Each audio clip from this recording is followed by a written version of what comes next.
No matter what kind of crunch, whine, or boing your AC is making. we fix it on your schedule. That's huge. We guarantee to be there in 24 hours or less, or the repair is free. We not only get there fast, we Polar Bear promise we'll get the job done right.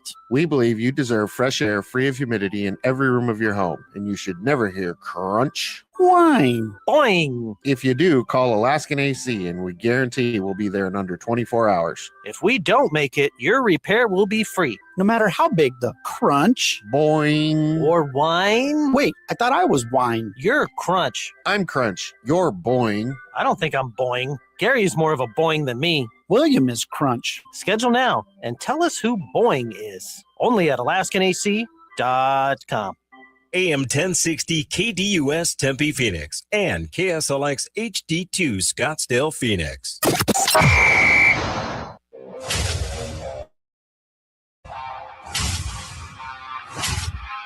It's the lunch break.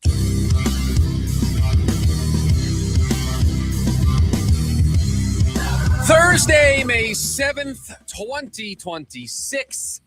It is the lunch break right here on KDUS AM 1060. Chris Schubert, producer Evan, is on the other side of the glass. Thanks for hanging out with us for the next 2 hours here on the program. Producer Evan, how we doing today? We doing okay on a Thursday? I'm good. Happy Thursday. Nothing crazy. You hit me with a happy Thursday. Usually you hit me with a happy Friday. Thursday's not usually.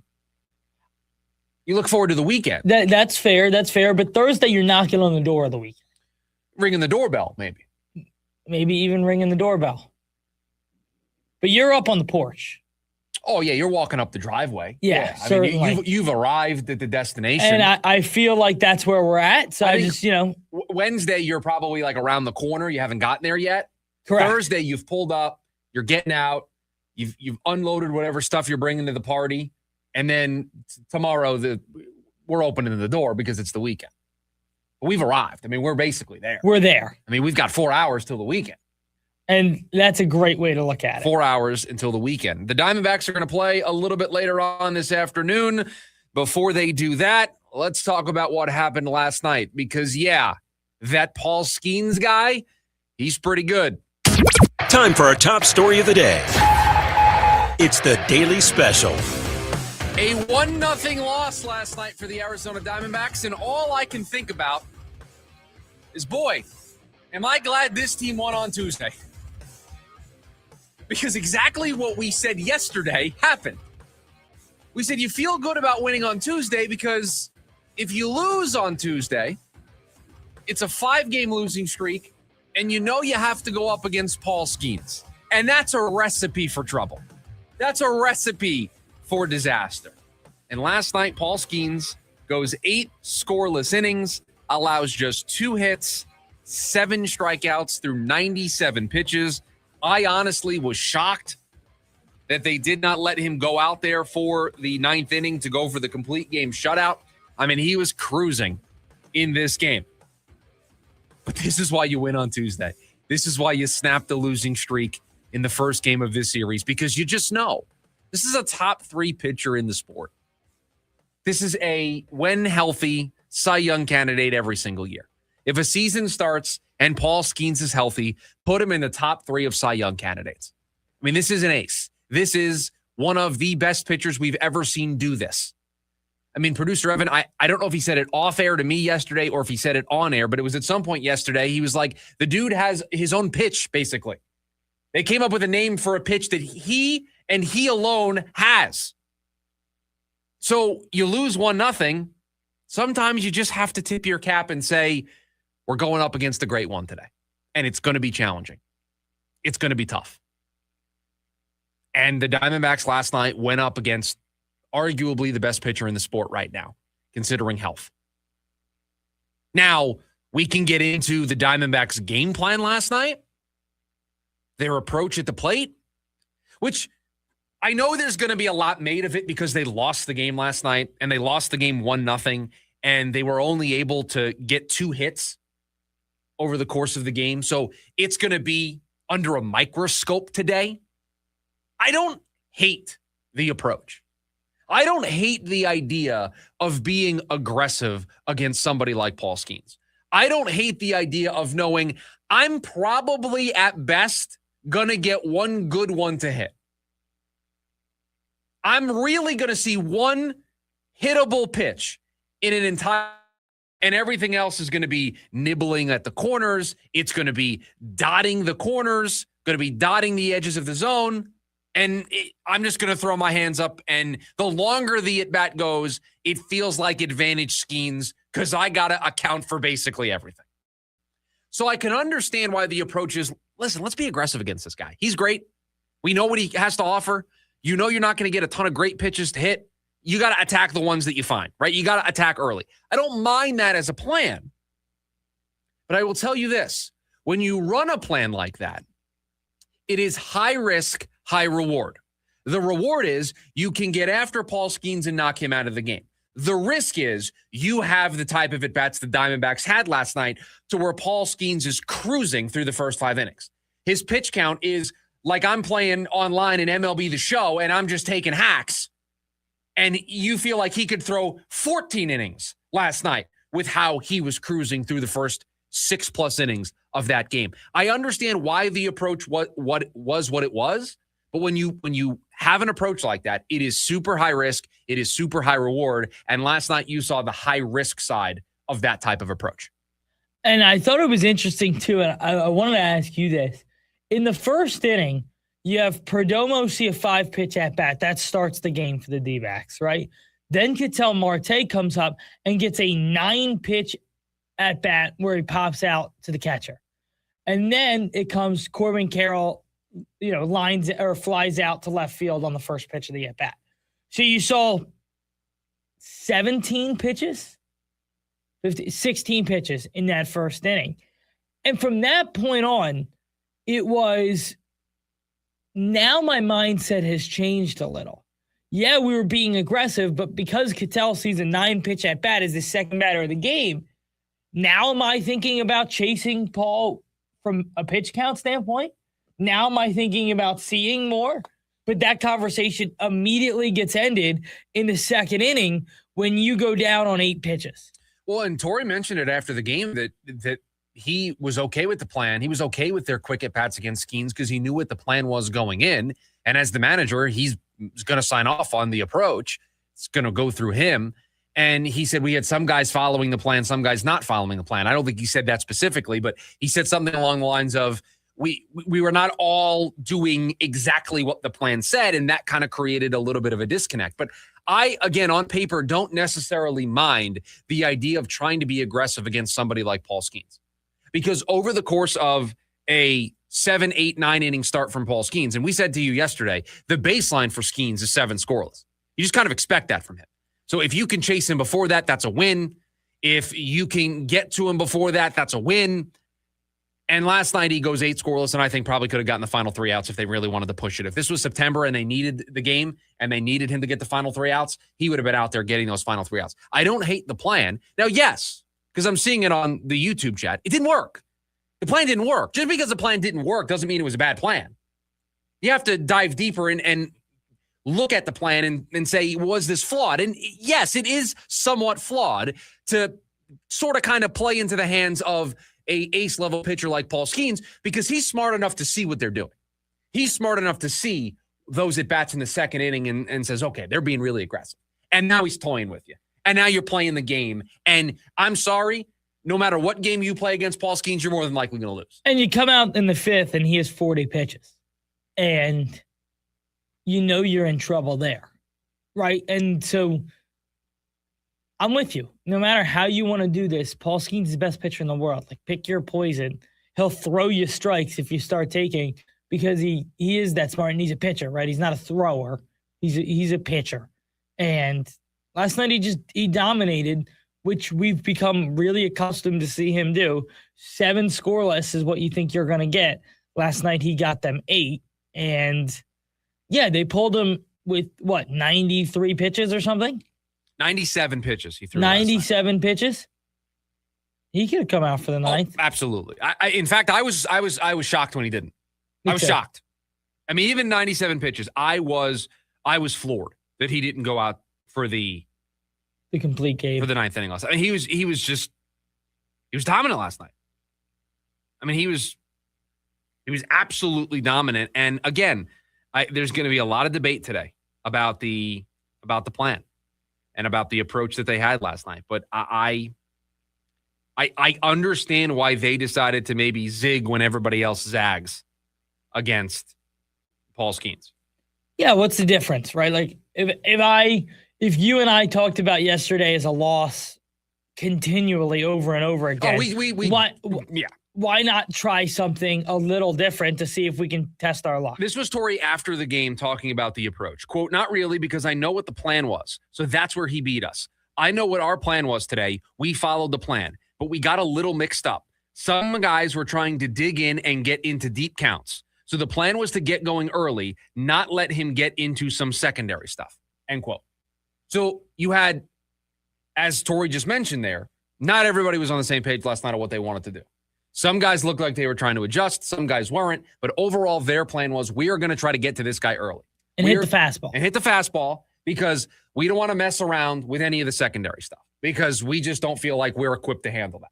And fine, if as a team you feel like that's the right approach, you got to have full-blown commitment to it. Yeah, you have to commit to it. And so if there's a criticism that I would have, it's you got to commit to the bit, right? Felt like you didn't have the buy-in. You have to do it 1 through 9. Everybody's got to be on the same page. And it doesn't matter. It's a game you lost 1-0, but I think it is one of those things where, man, like, why not? Who's not buying in on this team on that at bat? And how you have to handle that. And again, now, because this team isn't equipped to win on talent alone. Plan is so much of what this team is going to win on. And them not fully being bought in yesterday, like you have to address that. And again, they lost 1-0 yesterday. They're facing an ace. I don't mind them. Now, if they did this against Bubba Chandler in the first game of the series, I would be upset. Who's a rookie? No, let's work counts. Let's make him sweat a little bit. Paul Skenes, while he's still a young pitcher, has been around the block a couple of times. I mean, he's a dude that you're not going to rattle, right? The idea of, let's work counts against Paul Skenes and make him throw all of his stuff. You're going to stare at 3 pitches and you're going to be sitting down. I mean, that to me is because also, I've seen teams do that and him adjust and say, okay, here's 3 strikes. It's very easy to just raise your hand today and say, that's a great pitcher. The Diamondbacks tried to do something different. They tried to have a plan. It didn't work. That's a great pitcher. You move on.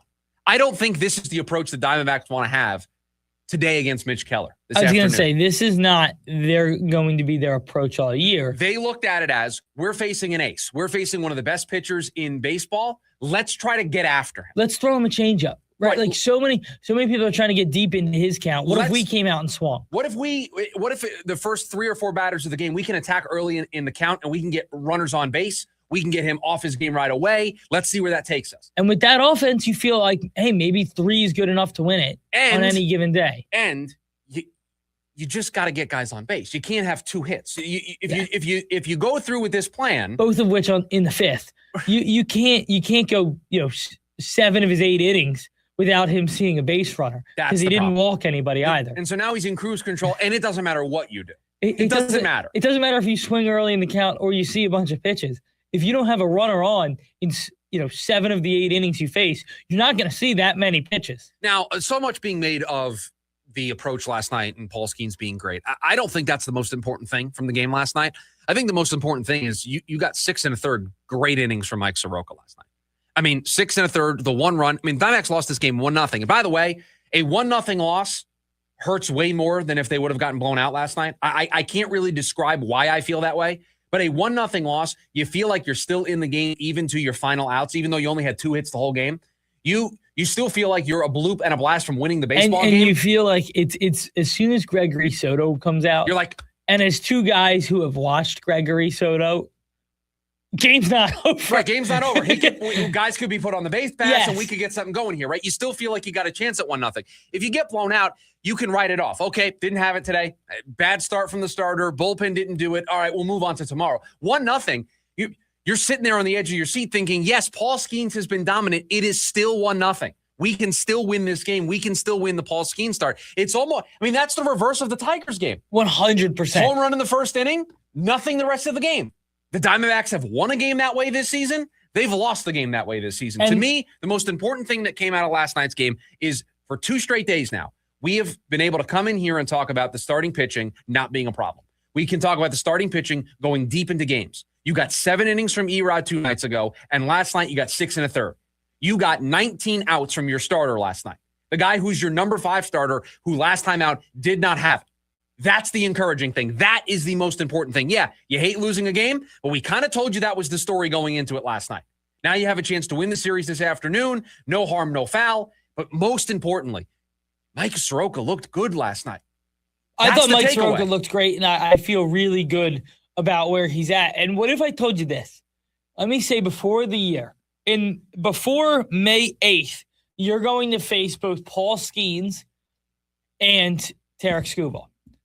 You are going to, in both games, have a combined 1-0 score. How many did the Diamondbacks win? You don't think they win those games?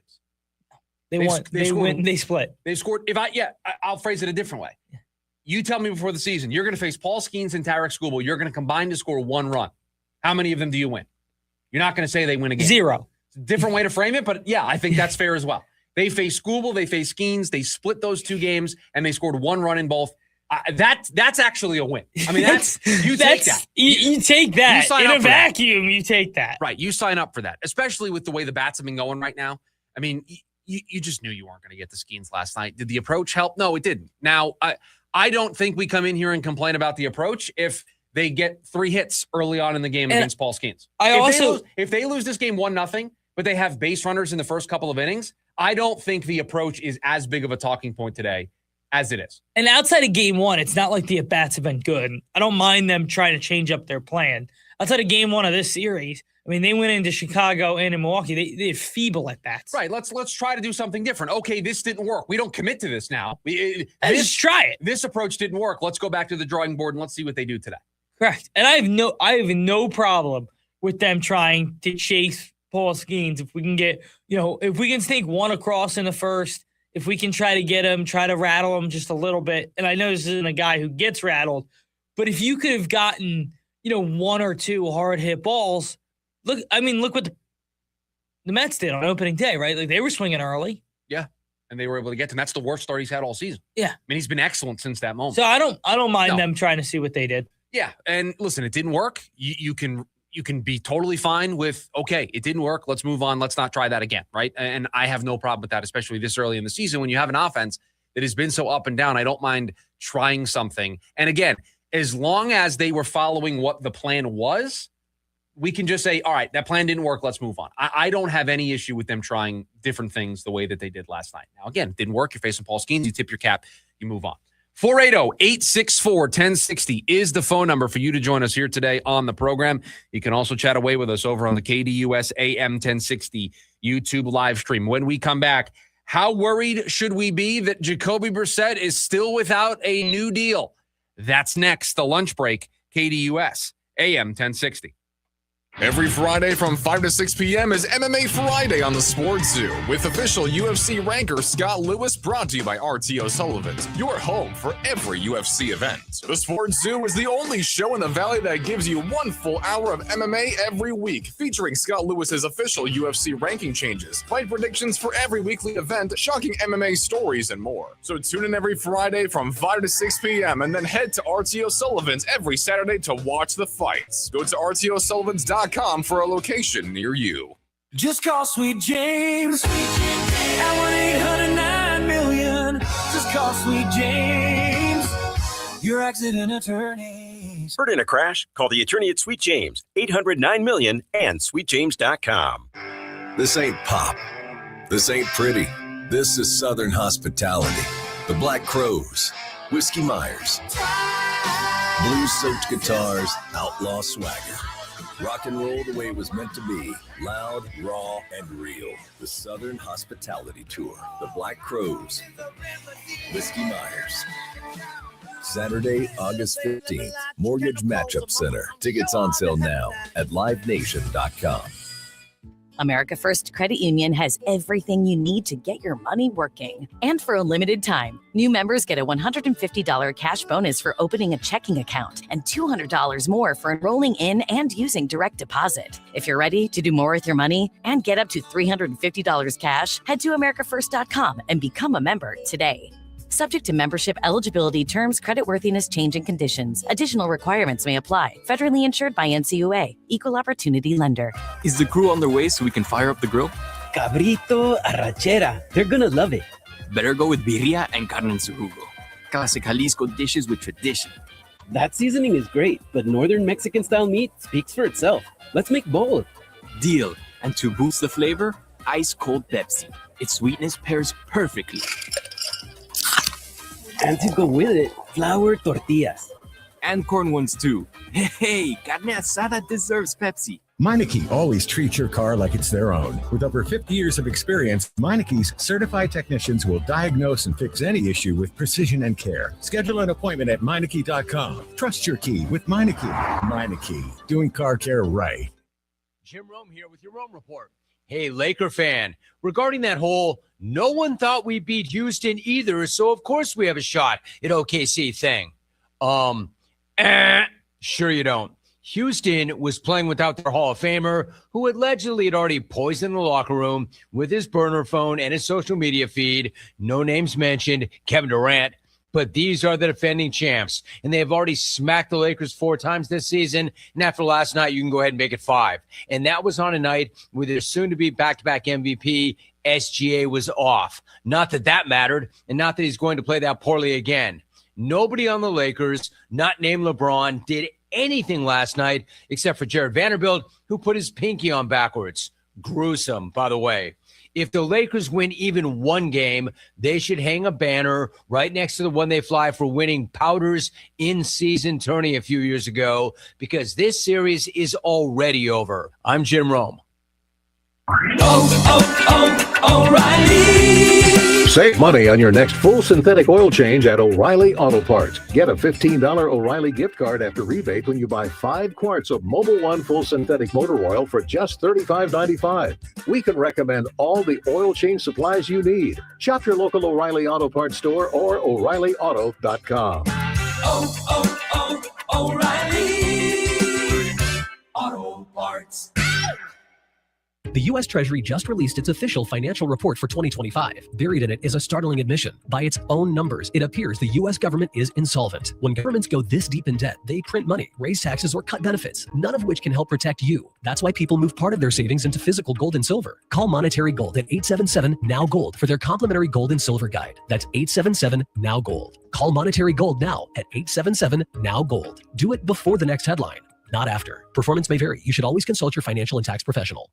It's the lunch break with Chris Schubert. Rumors linking the Suns to a potential pursuit of Aaron Gordon. I kind of like it. Now, Aaron Gordon is not a perfect player, but Aaron Gordon checks a lot of boxes for what I think the Suns need. Size, check. He's 6'8", and has years playoff experience. Now, the last time he's played 70-plus games in a season was 3 seasons ago. Well, if you're going to get 50, 60 games of Aaron Gordon, is that a benefit to your team? I think it is. Live Monday through Friday, 11 a.m. to 1 p.m.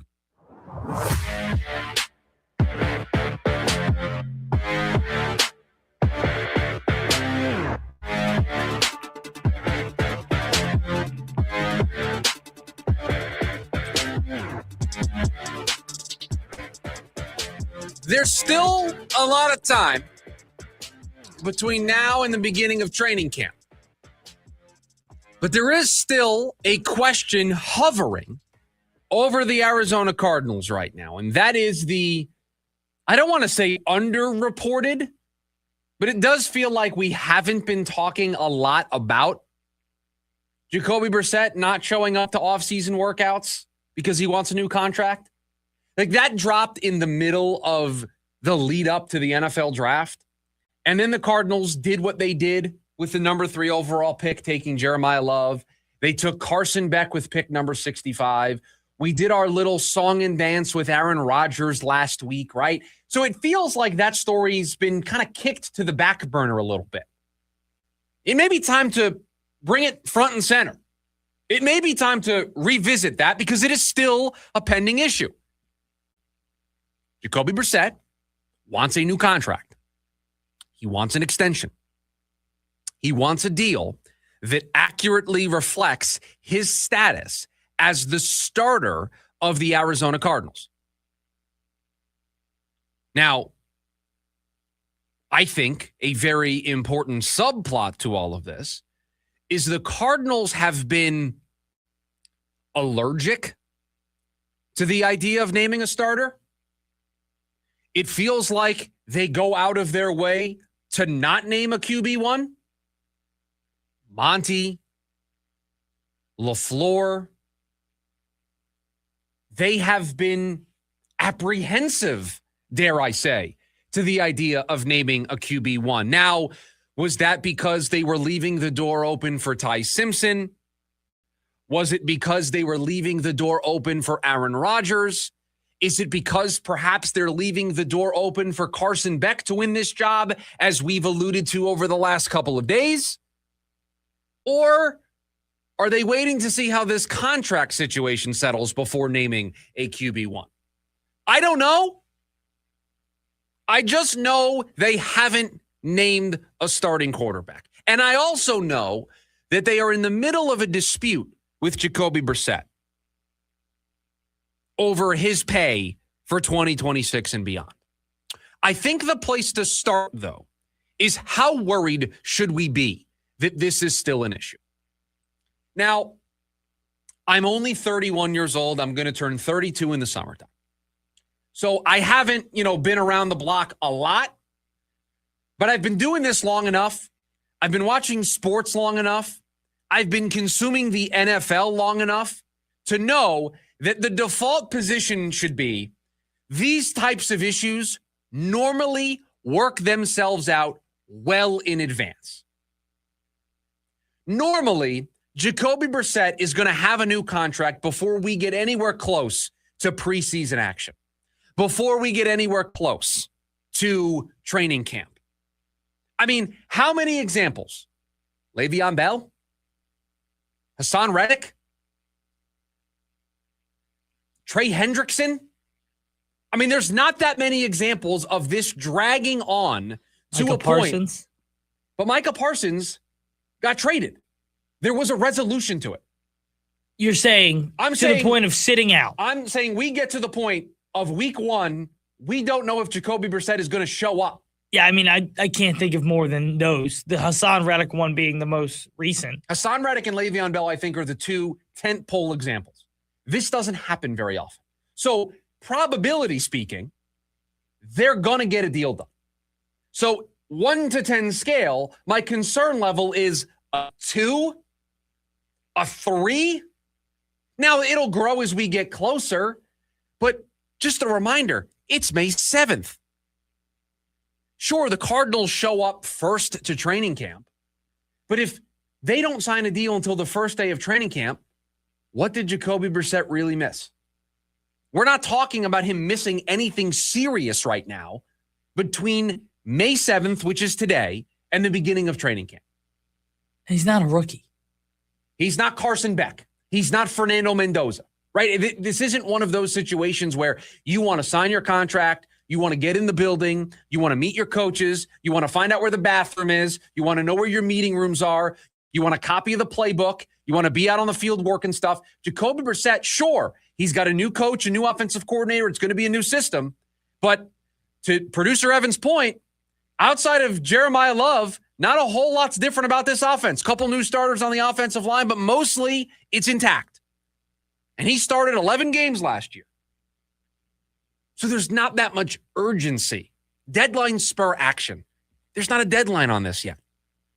So I'm not overly worried at this moment that we're still talking about this.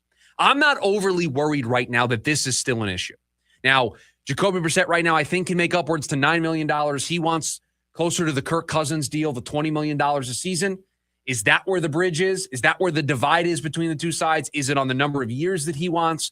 How long do the Cardinals want to commit to Jacoby Brissett? You would like to think they're in the quarterback market next year in the draft in 2027. So do they want to pay Jacoby Brissett to basically be, a backup, the Andy Dalton, the Kirk Cousins to their team next year, and how much do they value that, right?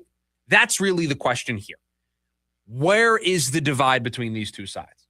Now, I think this is a question for further down the road, and so I'll just plant the seed here today, and maybe we revisit this if this drags on into the end of June, into July. But what do you do if you can't meet in the middle? What do you do if the two sides can't agree on the dollars, if they can't agree on the years, if there is no budging from either side? I don't think we have to make that determination right now, but I do think the longer this drags on, the more real of a question this becomes. But at this moment in time, there's no need to worry. There's no need to panic. I still think we're fully on schedule for Jacoby Brissett to be the quarterback, the starting QB1 for week 1 of the regular season. I don't think there's any reason at this moment in time, the first week of May, second week of May, to be worried about Jacoby Brissett missing any time, not being in training camp. We've got an eternity in football land for these two sides to figure it out. 480-864-1060, the phone number for you to join us here today on the show. You can also chat away with us over on the KDUS AM 1060 YouTube live stream, where you can also watch the program as well. When we come back, he's viewed as underrated. Does that mean he should be the priority for the Suns this summer? That's next, the lunch break, KDUS AM 1060.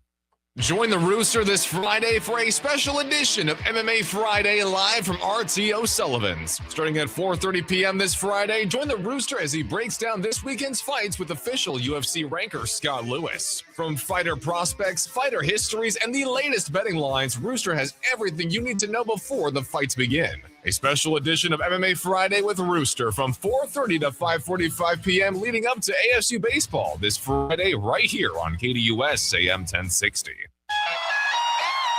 Weezer, The Gathering, live in Phoenix.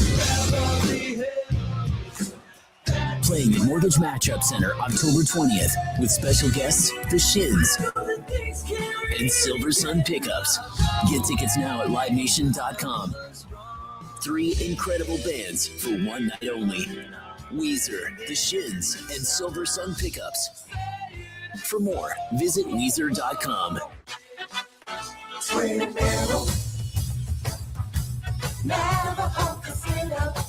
If you're a fan of any sport on the planet, college or pro, then we are right where you want to be. The place to come when you want to have too much fun. Real sports fans need a sports book powered by Hard Rock Bet. Follow the money line to Twin Arrows and too much fun. Twin Arrows. The best indoor tailgate party in Flagstaff with massive HD screens, cold drinks, game time food specials, and best service is at Arrow Sports Bar. After the game, get back in the game at craps, blackjack, and slots. Now that's too much fun. The place to come when you want to have too much fun. Gambling problem? Call 1-800-NEXT-STEP. Hey, it's Phil Shaver with HomeSmart, and I want to buy your house. I'm a local investor that buys homes for cash all over Maricopa and Pinell County. I buy inherited homes, nice homes, rental homes, homes that are behind on mortgage payments, and I even buy ugly homes that need fixing. Also, are you looking to get closer to market value for your house? As a licensed realtor, I've been able to buy and sell thousands of homes. Since I'm local, you can call me directly on my cell phone, 480-409-9999. Again, that's 480-409-9999. I don't work for a big corporation or hedge fund, so I can only buy 3 to 5 homes per month. There are no fees involved, and you can pick your own close date. The best part is I buy homes as is, so you don't have to worry about doing any repairs. Again, you can call me directly at 480-409-9999, or you can go to my website, gosoldaz.com. That's gosoldaz.com. Babe, I thought you were putting together a box of donations for me to drop off at Goodwill. I am. I'm reliving my rocker days in the process. But that leather jacket hasn't been your style since the 90s? You're right. I guess it's time to pass it on to someone new. Don't worry. I still think you're cool. Let's go to Goodwill. Your donations can rock someone's world. Eco-friendly, non-profit, and with convenient drop-off locations right in your neighborhood, you'll always feel good while doing good when you donate to Goodwill. Join in on the Sports Zoo with Dave Rooster Beerstein. Was Kevin Durant out because it is a 7-game series and we could afford to lose a game? Maybe. I was surprised to see him on the bench. Everyone was surprised. The odds makers were surprised. Who knew that the Houston Rockets without Durant can't find someone to make a bucket? You know, Sengun's a very good player, and in years past, he might have been the guy to try and carry the load, but it didn't look good at all for the Rockets without KD. Live weekdays from 5 to 6 p.m.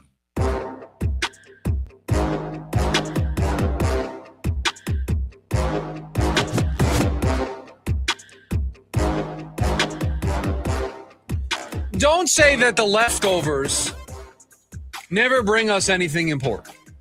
I know there's a theory out there that the leftovers, it's just the wild, wild west of the lunch break. But there's every once in a while, the leftovers gives you something that you want to come back to the next day. And yesterday's leftovers gave me some food for thought.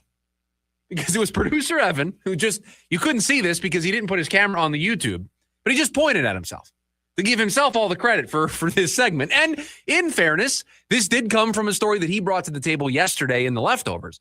This was a Athletic story? Correct. The one I read was from the Athletic. It was an Athletic story that was a poll, basically an exit poll for the NBA regular season. And we don't need to rehash everything that we talked about yesterday, but one of the questions that you brought up was a ranking of the most underrated players. And Colin Gillespie got some love. It was like 2%, but he was like 6th highest on the list. He got some love for being one of the most underrated players in the NBA last season. And that got me thinking that if he's viewed amongst his peers, amongst NBA folks, of being underrated, does that mean other teams are going to try to swoop in here to try to land Colin Gillespie? Now, the Phoenix Suns have the bird rights for Colin Gillespie. So they can offer him a maximum of a 4-year, $59.6 million deal. The bird rights allow them 4 years. The max on the annual average value is 14.9. So you do some quick math, 14.9 minus 4, or times 4. And you get 59.6. So the most they can offer him in an extension is 4 years, $59.6 million. Now, I don't think they'll want to spend all of that, but I do think the role that he provided, producer Evan loves to point this out, and I don't want to completely steal his thunder, but this is the guy who last season set the Suns' single season record for most threes made in a season. Colin Gillespie did that. Not Devin Booker, not Grayson Allen, not Royce O'Neal, not Jalen Green, not Dylan Brooks. Colin Gillespie set a single season Suns record for most threes. That's something you want on your team. Do you want it to the tune of nearly $15 million a season when you've got Devin Booker making as much as he's making and the dead money for Bradley Beal and Dylan Brooks and Jalen Green? I don't know if it all works together, but that skill set is a priority. This is a young player who 2 years ago, if you listen to this program, because we're getting close to celebrating our 2-year anniversary of this show being in existence. In year 1 of this show, can't tell you how many times I sat in this chair, this microphone on, talking about, can Coach Bud give Colin Gillespie more of a role? That in the limited sample size that we saw, I saw some stuff. I saw something that made me want to see more. The shot making, the energy in particular, the bulldog mentality. And it was Colin Gillespie stuck out like a sore thumb on that team because he was really the only guy that felt like he was playing with that mentality. So you wanted to see more of it. Well, this year you got to see an entire team built around that identity. And so he kind of blended in, but he added in a scoring element and he was kind of that spark plug off of the bench. So you want him to be in that 6th man role, one of the first couple of guys off the bench. There's a price that comes with that. And I think he becomes a priority because if the Suns if they want to try to take it slow and prioritize Mark Williams and Jordan Goodwin, they might miss out on Colin Gillespie. Now, maybe they don't want to spend $15 million. Maybe they want a little bit of a discount. But prioritizing Colin Gillespie makes a ton of sense. Now, I think it makes a ton of sense if you can offload Grayson Allen's contract, because paying Colin Gillespie close to $15 million and paying Grayson Allen what you pay him, it can kind of create, you got two guys that are mostly doing the same thing and you're paying a lot of money for it. And how do you prioritize the minutes? Just doesn't feel like a great use of the resources, both from a minutes perspective and from a dollars perspective. So I'm on board with giving it a full 459.6 if it meant that you're trading out Grayson Allen to get some draft picks or to get a different player that fills a different role. That to me is a better use of resources. We kind of touched on that a little bit yesterday.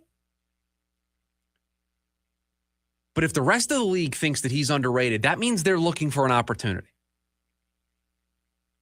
And that's why when we first talked about who should be the priority for the Suns in the offseason, we said Colin Gillespie. We said Colin Gillespie should be one of the priorities. Because Mark Williams, you have the heir apparent there in Kamal Malawach, the younger version of Mark Williams. You have Rasheer Fleming, who can kind of be, while not one-to-one, he can fill some of the void that Jordan Goodwin provides. And Colin Gillespie is still a young player, and you want to keep these guys around, right? And so Mark Williams, while not an older player, isn't 19 like Kamal Malawach. And so keeping your young core, the young core that you have built over the last couple of years, slowly but surely, should be a priority. And so that's why I have Colin Gillespie high up on the list over Jordan Goodwin and Mark Williams. Now, I'd love to see all three back. I think there's an argument to be made to bring all three back. Now, I'm still team change. I still think you need some new players on this roster. And I think that's where you trade Grayson Allen. I think that's where you trade Royce O'Neal in order to make that happen.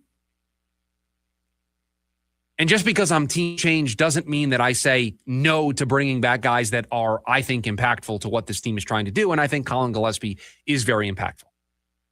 John over on YouTube says give him 10 to 12 million. Sure, if he'll take that kind of discount, 448, I think you do that in a heartbeat. 440, I think you do that in a heartbeat. Maybe you don't want to go 4 years. Although let's do some, producer Evan, I want to do some quick math here, okay?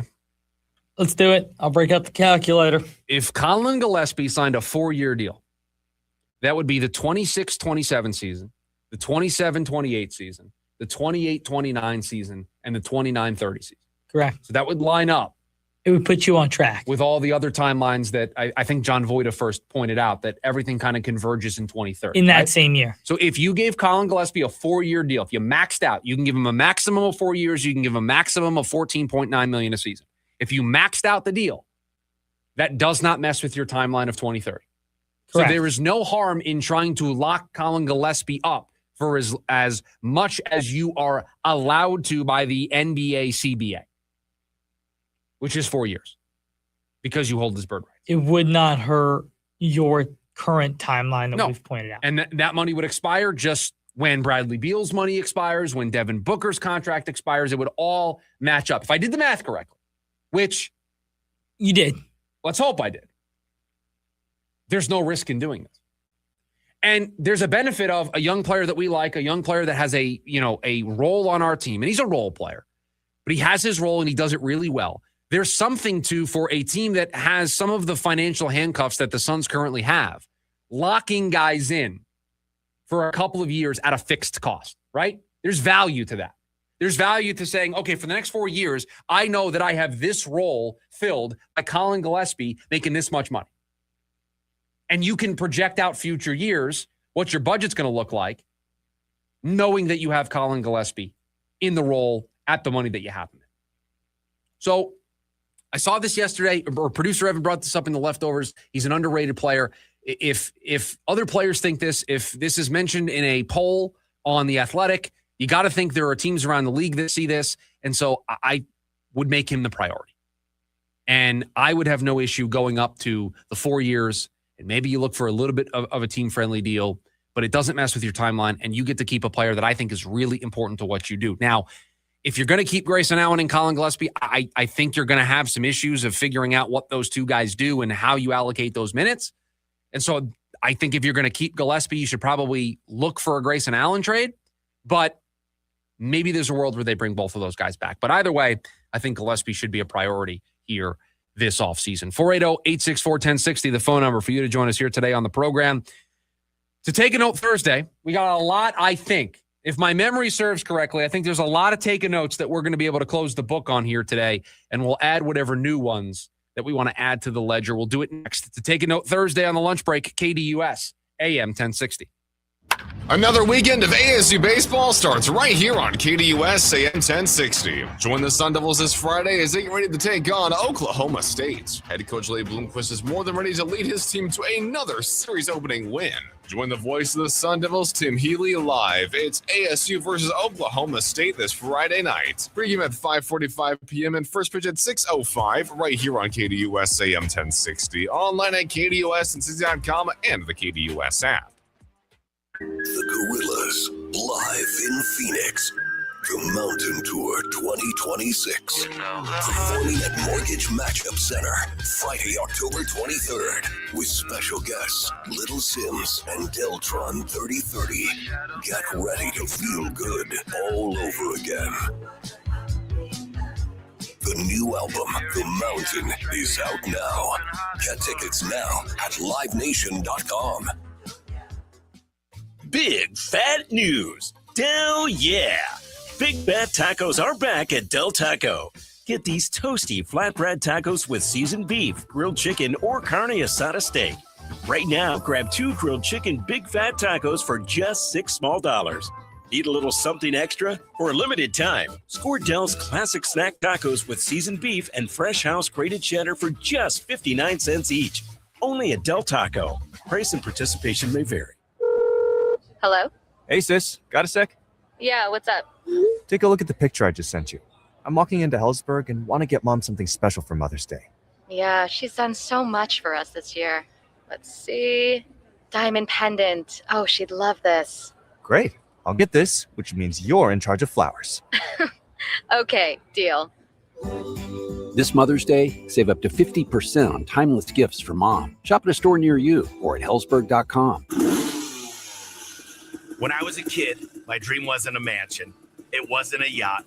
It was a 250cc Kawasaki dirt bike sitting in the garage. That garage and that bike represented freedom. Hi, I'm Tommy Mello.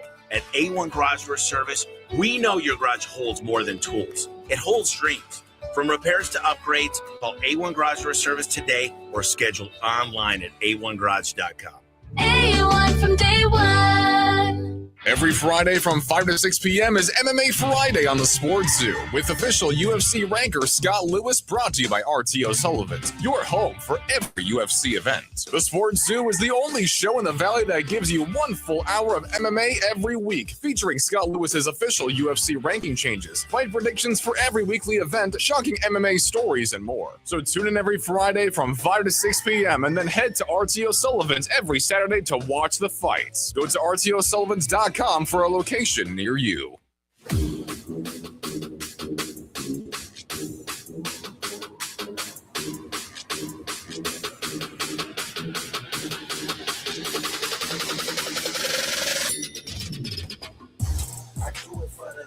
Wrapping up hour number 1 here of the lunch break. Thanks for hanging out with us on KDUS AM 1060, the free KDUS AM 1060 app. And if you're watching us over on the KDUS AM 1060 YouTube live stream, we appreciate you. It is a Take a Note Thursday. And I'm worried that there's some L's coming my way. Okay, we have have I've got some L's. 3 we need to clear up. Yeah. And I don't know if any of them are wins. No, not a single one. You know what? I'll just do it to myself. So we have 3 we need to clear up. Okay. That are definite. Then I have 2 that are probably question marks. Okay. If you want to end them or not. Okay. We'll start with the definites. Okay. For me, there's 1, and it's green. The Celtics won't be in the finals. Wow. What a great job by you. You didn't even sweat that. Didn't even sweat. First round, they're out. See ya. This is Gone. the opposite of your U of A prediction Correct. in the tournament. Correct. This one, a lot better than that Correct, one. which was my first prediction, the U of A one here I'm looking at, unfortunately. 4 series will go to Game 7 in the NBA first round. We were so close. We were so close. Ildemar Vargas will hit in 31 straight games. It's my fault. I jinxed them. I should have just kept my mouth shut. Okay, we have 3. We have 3 that need to be cleared up. The NBA will get it wrong when discussing tanking. I think the jury's still out. Okay. I think I need to see what it looks like next season, to be honest with you. I will have more questions about the Suns post-playoffs. No, I think that's an L. You think you have less questions? I think I have the same questions. Okay, so that's a loss. Yeah, for I think you. I have the same question. There will be serious. If I remember correctly, this is when there was they lost to Portland, I believe. That was the the night after they lost the 7-8 play-in game. No, they played on a Tuesday. Yeah, but that was 2 days later. It was before they played Golden State, and I didn't think they were going to be Golden State because I didn't feel good about the way they lost to Portland. Correct. I need to stop being so emotional with these taking notes. That's what I'm learning here. I think and that's what I'm where the learning problem- here is you're very emotional Right, because clearly these lined up with each other. Okay. There will be serious Devin Booker trade talks. Yeah. See, I'm a very emotional guy when it comes to the taking notes. So, and just to be clear, And by so the we way, got to you reevaluate are- the strategy. You are 0 for your last 5. And I will tell you, my 2 today, very emotional. And I will tell you, April 16th didn't go well for you. Did I lose every one from that week? Yes. Yeah. More questions about the Suns. Serious Devin Booker trade talks. Oh, Jordan boy. Tyson, first receiver. I mean, I don't think it couldn't get any You're worse. currently 0 for your last 6, actually. Oh. Jeremiah Love will fall out of the top 8. It was on April 9. So what's my last win? Your last win? Oh, it's the Jose Fernandez one, probably. No, you had one after that. I did, really. We'll tell you seconds after it. Because Jose Fernandez, your last one was April 1st, where you had Jose Fernandez. Okay. And the Cardinals will not trade up for Tyson. I mean, you want to talk about being smart. And since then, you have not won one. Corbin Carroll needs to finish in the top 3 of MVP voting. It's not going well. It's not looking good. Not great. I'm very nervous about the 2 that I have today now that I'm on this type of run. But I'm not going to change. I didn't realize how bad it's been bad of a until we run? started reading them. That's why we do taking notes. I mean, it's just what you feel in the moment, and sometimes you look like a genius, and sometimes you don't. That's what happens. I feel like a lot of mine, the jury's still out on. So many of mine are so far in the future. And I have 2 this week. Got it. I got 2 as well. You want me to go first? Yeah. And again, these are very emotional. When I tell you the first one, you're going to feel the emotion. The Knicks will sweep the 76ers. I mean, last night was probably the best that the 76ers could do, and they still lost.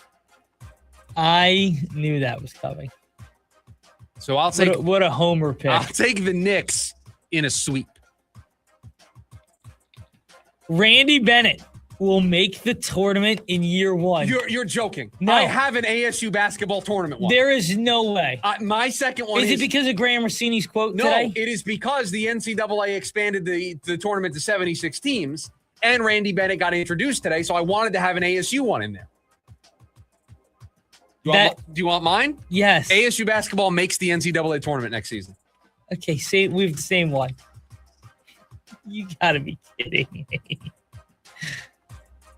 I mean, the NCAA approved going to 76 teams. Randy Bennett introduced to us all in the media today. I wanted to have an ASU basketball thing, and if you're expanding it to 76, have you seen the transfer class that Randy Bennett and his staff has pulled off? Yeah, so I want to give you Graham Rossini's quote. Arizona State Athletic Director Graham Rossini said Randy Bennett's team will be competitive in the NIL space, thanks to many people who have stepped up.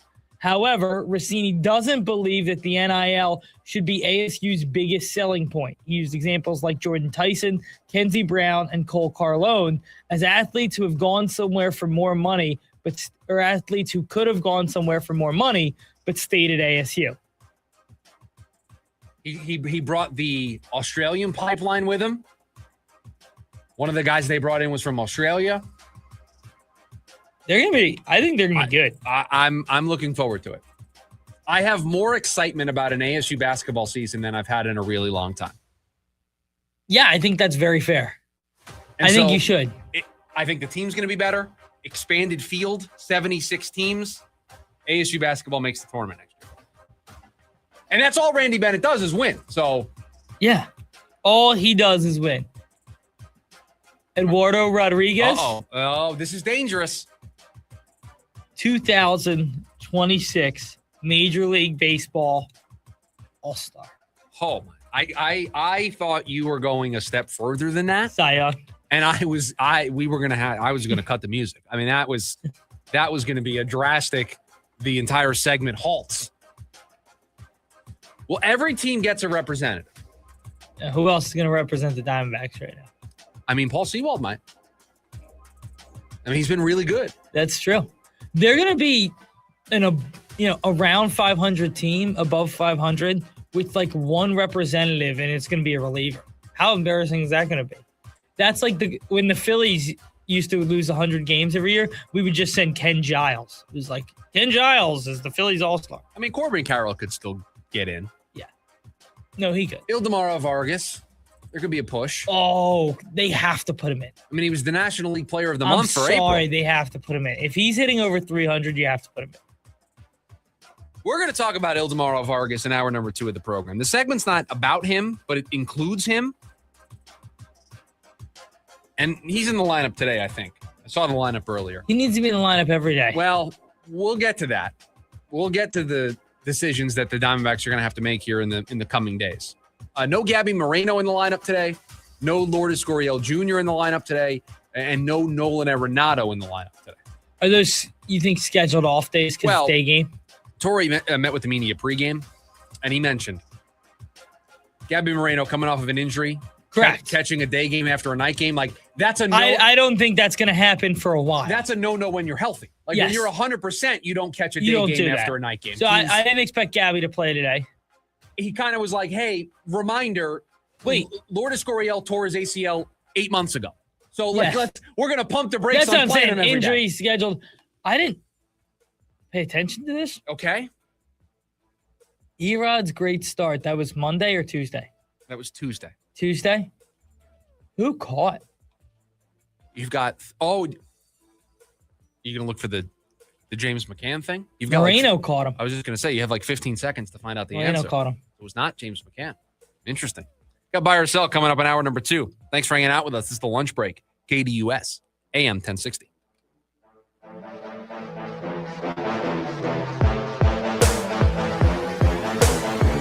AM 1060 KDUS Tempe Phoenix and KSLX HD2 Scottsdale Phoenix.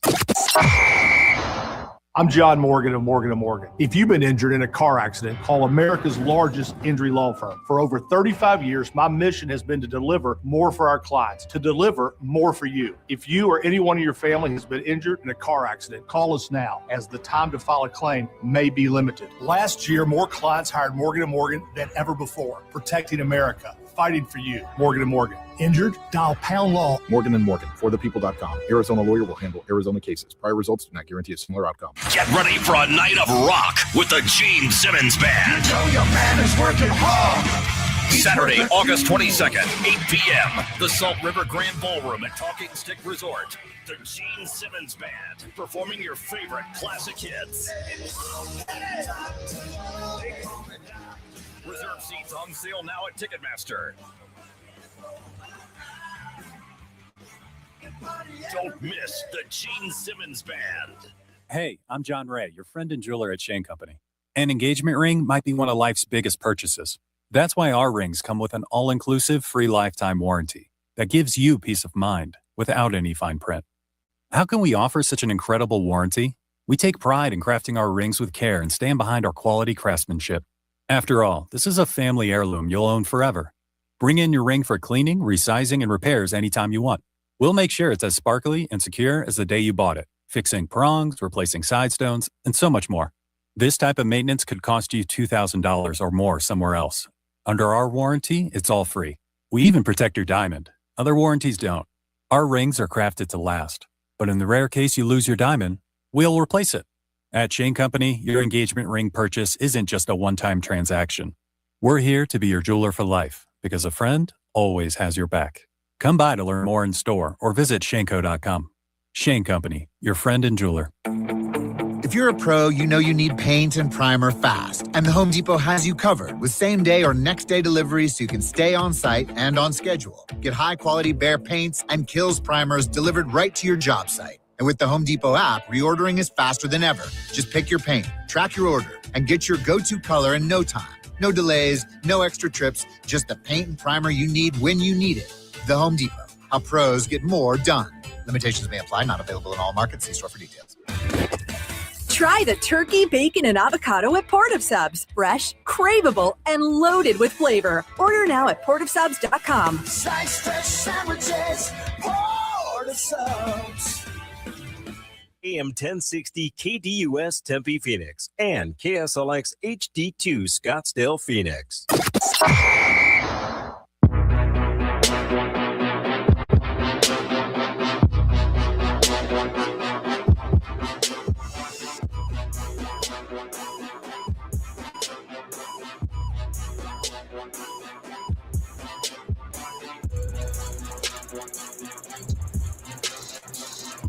Hour number 2 of the lunch break here on KDUS AM 1060. Producer Evan, I've made a mistake. What'd you do? I don't have the TV on in here, and the Diamondbacks pregame is about to start. It's a classic. I mean, what do you think? You think I can start the buy or sell music and then turn the TV on while you? Yeah. I don't. That's. All right, hold on. Let me see if I can do this. Hold on a second. Welcome to Buy or Sell, everybody. Hold on. We have. Hold on. Let's see. Hopefully the last person that was in here didn't leave the volume on the TV. Hold on. Nobody would do that in that studio. Wouldn't make sense. It wouldn't make sense. In my studio, it could happen. Now, hold on. The TV's not working. Oh, no. What is going on here? Oh, no, ladies and gentlemen. No, we're okay. He's in panic mode. We're back. All right, you can hit me with the first buy or sell. We're okay. The first buy or sell, Jacoby Brissett. Yeah, what will about him? sign a new deal before the start of June. Sure. Yeah, I think that's likely. I'm not worried about this. Multi-year deal?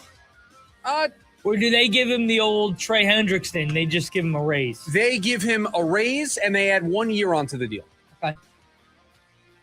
I'm not worried about this. Are you worried about this? No, I just think if he really wants a new deal, great, we'll trade you. You want to be a starter somewhere in this league? See if anybody else will start you. There's 31 other teams who's going to give you a start. That's a rather aggressive way to speak to probably your best option at QB1. Doesn't really matter what my best option is. Where I'm at in my... You're telling me you wouldn't rip up his current deal and go 2 years, $40 million? No. Well, that's probably what he's asking for. I know, and I wouldn't give it to him. So what would you do then? And I know this is a further down the road conversation, but so you're okay. I would get him to $20 million this year, but I won't add a second year. So this is you. Gardner Minshew, baby. Carson Beck, you're our guys. Let's go. Fine. They have to win games next year, man. They didn't win any with Jacoby Brissett. I know, but I think Jacoby in this offense. They didn't win a game last year when Jacoby played. They had the ball with the chance to win. He didn't win them games. Period. They're going to give up 35 points a game. That's not his fault. It could be Peyton Manning out there. They're going to give up 35 points a game. So my point is, they're not going to win a ton no matter who's playing quarterback. They may win 3 games with Brissett at the helm. Maybe they win 0 with Beck. But they're not going to win a ton either way. I hear you. I do think it's going to be an uphill battle for them to win games no matter who is playing. But if you're Mike LaFleur and you're trying to develop a culture, you've got to put your best player out there. And I'm sorry. I know he's not really involved with all of this, but if Michael LaFleur gets here and one of the first orders of business is a dispute with your starting quarterback that ends with him going out the door, that's a bad opening move on the chessboard of Mike LaFleur developing a culture. Correct. But I don't think... So that's why it's not going to happen. They're going to get a deal done. I will buy the take again. The Cardinals should bring in Kenny Moore after he was cut today. Did you see Kenny Moore? I saw that he was cut. I'm debating if at this stage of Kenny Moore's career, he is a valuable player to the Arizona Cardinals. At least bring him into camp? At least bring him into camp. Who knows? He could be solid. He could be. Maybe they move him to safety. I think it's unlikely. Move him to safety. Is he too small to play safety? Stand by. I think you can move him to safety. He's not that big. Oh, Kenny Moore and I. Birthday's 2 days apart. 5'9", 190. Too small. I don't think he's going to be able to play safety. Although he played safety his senior season in college. Where at? Valdosta State. He can't play safety. I'm just telling you, he played safety in his senior season. At Valdosta State? Correct. What conference is that? Stand by.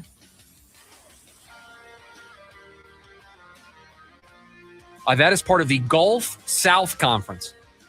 Now, you may be asking, hey, Chris, who's in the Gulf South Conference? Don't you worry, listener, I got you. The University of Alabama in Huntsville, Auburn University at Montgomery, Christian Brothers University, Delta State University, Lee University, Mississippi College, the University of Montevallo, Union University, Valdosta State, University of West Alabama, University of West Florida. Valdosta State is being held up by Kenny Moore. You think he's the most famous alum? You would have to imagine. Hold on.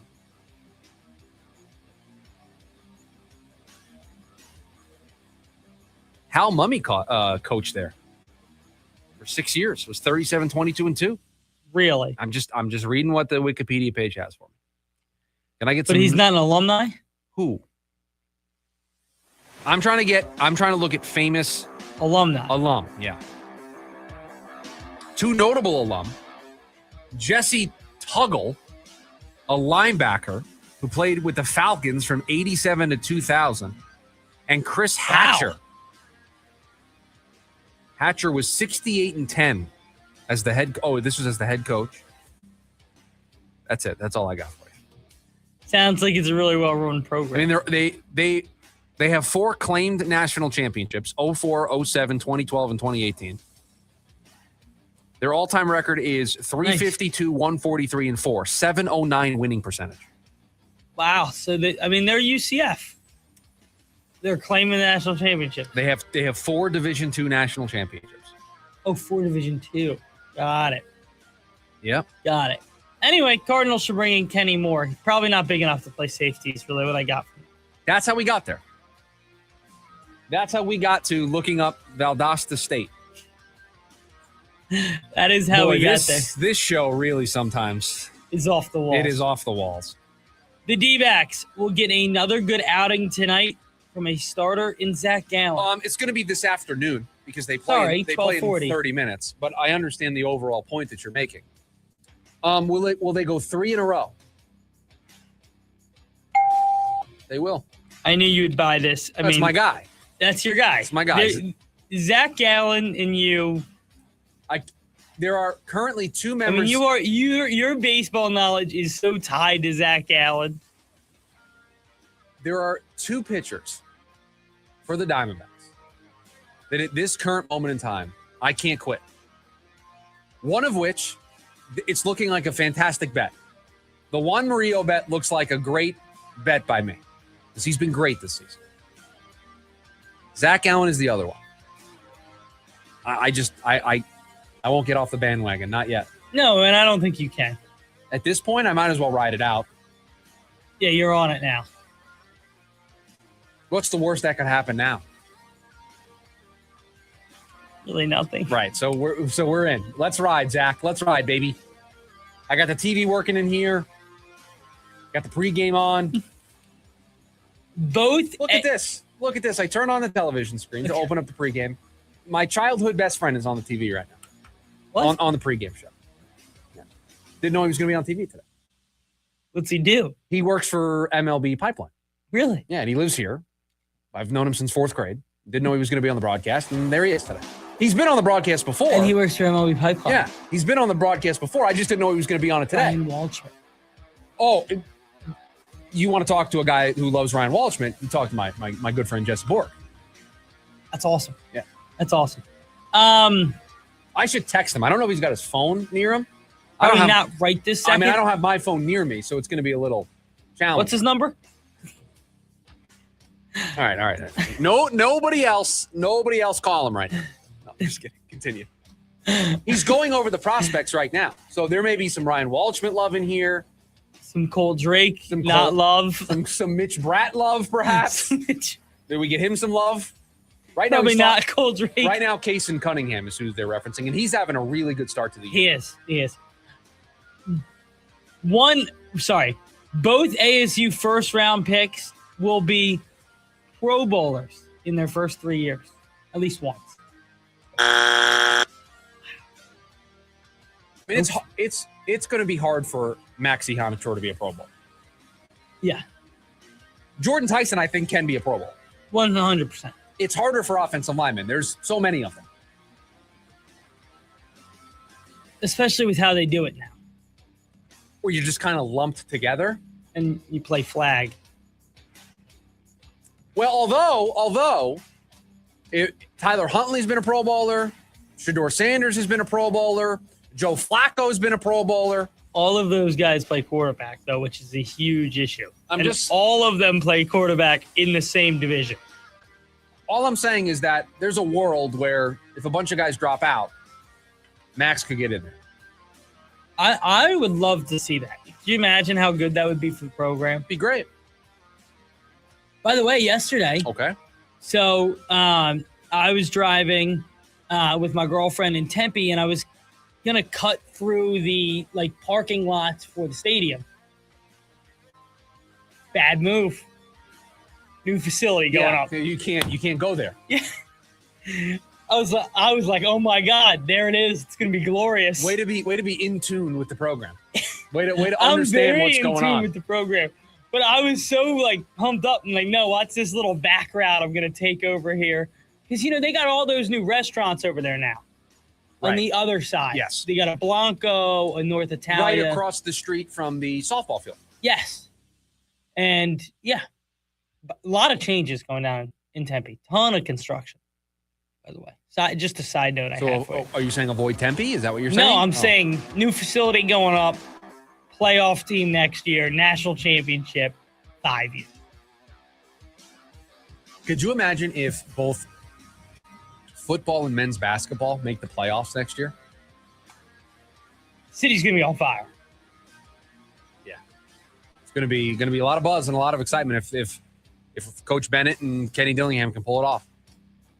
It's funny how we say Coach Bennett, but with Kenny, it's Kenny or Kenny Dillingham.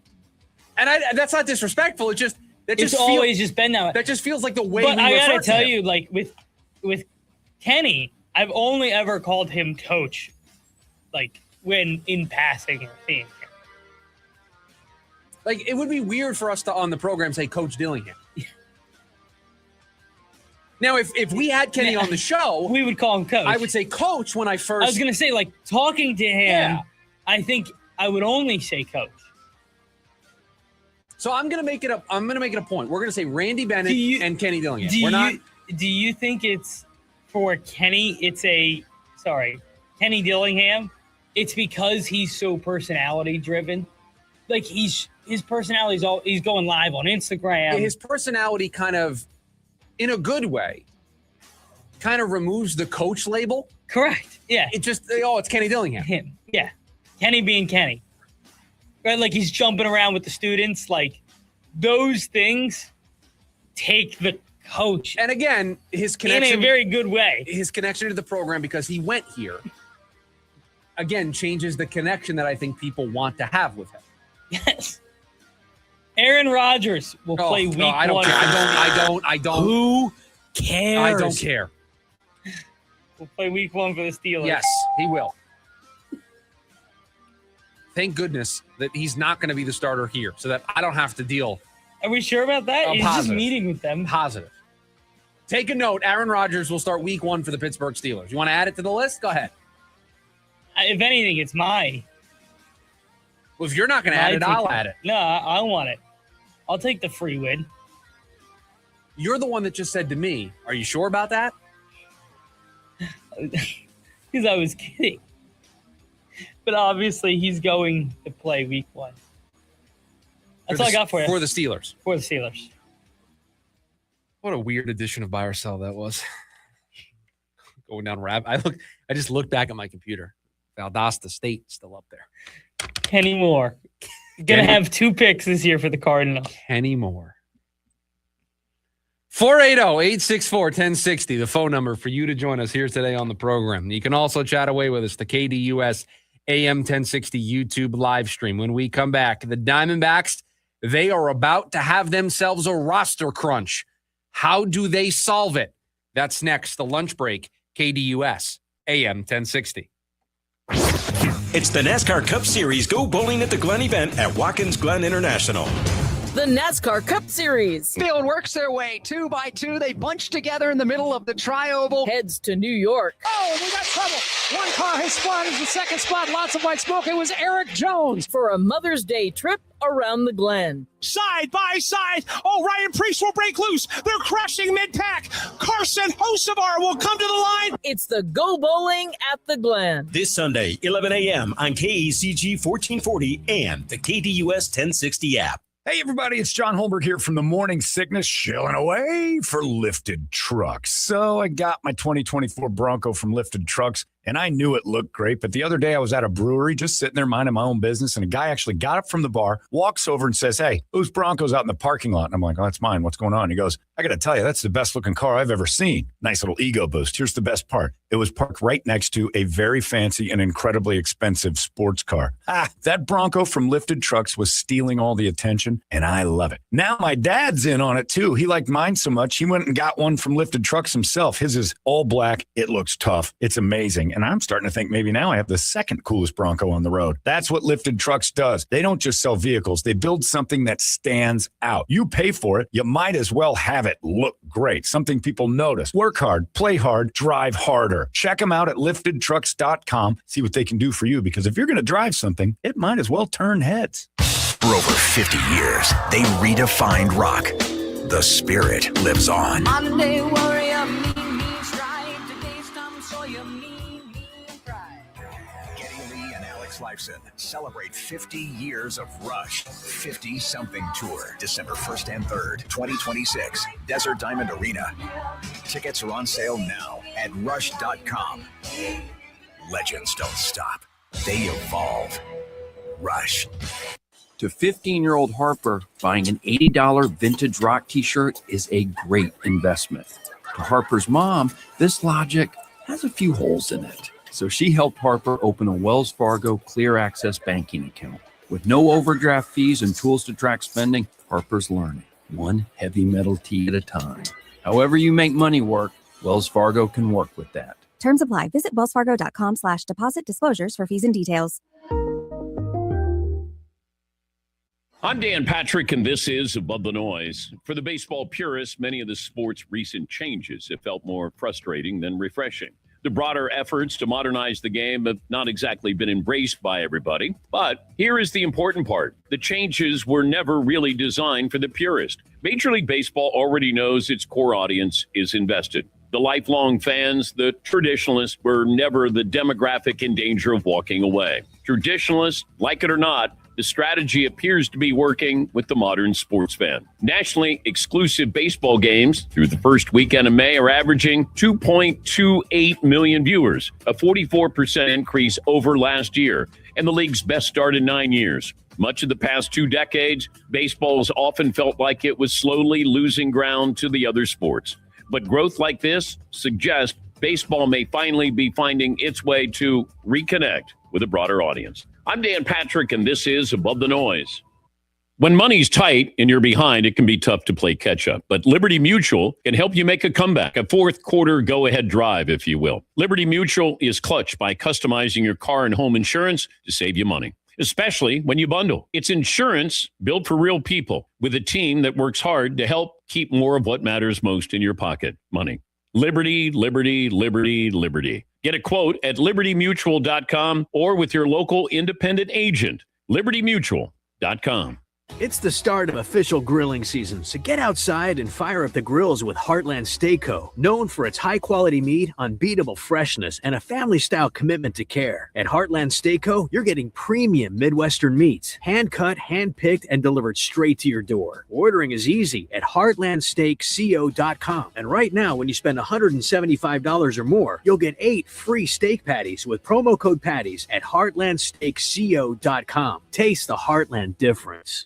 The Dan Patrick Show. The Knicks have won 4 in a row by a combined 135 points. So this is setting up for one of those unbelievable runs or an epic collapse. Is there something that kind of opened the door for you guys playing great against Atlanta and great opening up this series against Philadelphia? Something happened. We thought the Knicks were teetering on the brink when they're down 2-1. All of a sudden, C.J. McCollum is the new Trae Young, and the Knicks postseason is going south. Weekdays, 6 to 9 a.m. on KDUS AM 1060.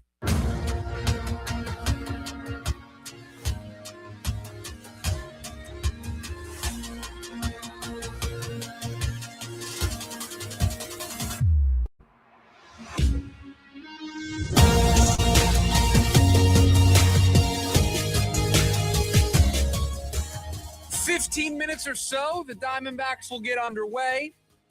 Series finale against the Pittsburgh Pirates. I will use this as a once again reminder how nice it is to have midday baseball. I've got a baseball game on my tablet right now. I was watching a little Yankees Rangers earlier. I've got the Diamondbacks on the TV in here. I am not ashamed to say if you put a baseball game on at 9, 10 a.m. every day out here, I'd watch every day. Every day. Yeah, I love a little midday baseball.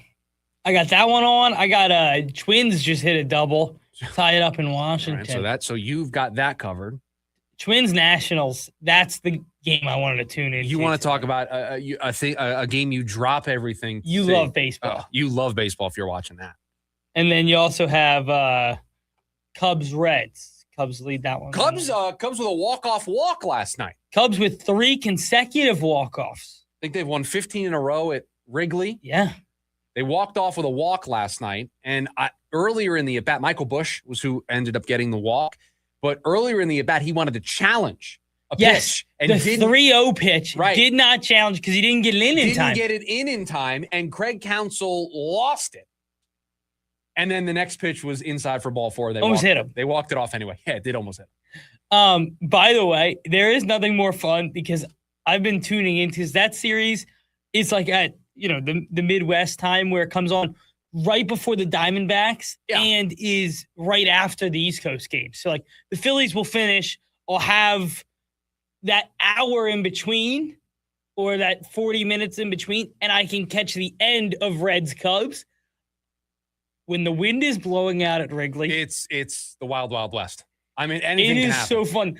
I'm telling you, Pete Crow Armstrong last night hit a 2-run homer in the 8th or 9th inning to tie the game, to send it to extras, and just flicked it out to left center the other way. I was like, the wind's going to carry this thing out. That game also had a really nice story in it. TJ Antone made his return really awesome for the Reds. He has undergone 3 separate Tommy John surgeries and made his return to the big leagues last night. One of only 3 pitchers in the history of the sport to pitch. Got a 1-2-3 inning. Yeah, and he looked good, too. Got a couple really strikeouts. Good, yeah. So I say this all the time to people in the office who ask me about baseball. Every day you can see something that you didn't see the day prior. You see something new every single day. And yesterday you saw a walk-off walk after a challenge that you tried to get in that you didn't get in. And yeah, that was just in one game yesterday you had that. The Diamondbacks, they'll get underway here in about 10 minutes. Zach Gallen, Mitch Keller in the finale of this series. And it won't be today necessarily, but in the coming days, the Arizona Diamondbacks are going to have a little bit of a roster crunch because Carlos Santana has been making some starts down in Reno, and he is close to a return. Tyler Locklear is close to a return, and not far behind that, you're going to have Pavin Smith. You're going to have Jordan Lawler. You're going to have some returning guys to this lineup, and that's going to force some, dare I say, tough conversations. We are going to have some of those tough conversations for the Arizona Diamondbacks. Carlos Santana going to be back. He's going to have to take up a roster spot. Somebody's going to have to get sent down in order for Carlos Santana to be on this roster. Same with Pavin Smith. Same with Jordan Lawler. Same with Tyler Locklear. And so the Diamondbacks are going to have to make some decisions. So this is how I want to do this. Assume the health of all of those guys. Assume right now as we are sitting here today, Tyler Locklear is healthy, Pavin Smith is healthy, Carlos Santana is healthy, Jordan Lawler is healthy. Assume that the four guys I just mentioned, all healthy. What is the best group that the Diamondbacks can put together? And who does that include? And who does it not include? And this is where you get to the crunch part. Because I'm here to tell you right now, if you're going to create the best that the Diamondbacks have to offer right now, it would include Ildemaro Vargas and Jose Fernandez. The problem with that is Ildemaro Vargas right now is playing first base. That's where Carlos Santana plays. I think with a healthy lineup, assuming everybody's healthy. If you could ask me what I would want the lineup to be, Perdomo leads off, Marte hits second, Carroll third, Moreno fourth. That's my built-in. The core four. The core four, they're going to hit 1 through 4. I need Ildemaro Vargas high in the lineup right now. He hits 5th. I still think Lourdes hits 6th, Arenado 7th. Then I DH Fernandez and have him hit 8th, Waldschmidt 9th. Waldschmidt, Lawler 9th. Okay. I'm going to do this a different way, but I'm going to try to get to the same kind of place. Is that I'm interested to hear what your lineup. I'm going to do it by position instead of lineup order because I think that helps with the roster construction. Gabby's behind the plate. Correct. Vargas has to play first base right now. Again, assuming health, I'm taking the best guys I have. Vargas is my first baseman. Marte's playing second. Arenado has to play third. Perdomo has to play short.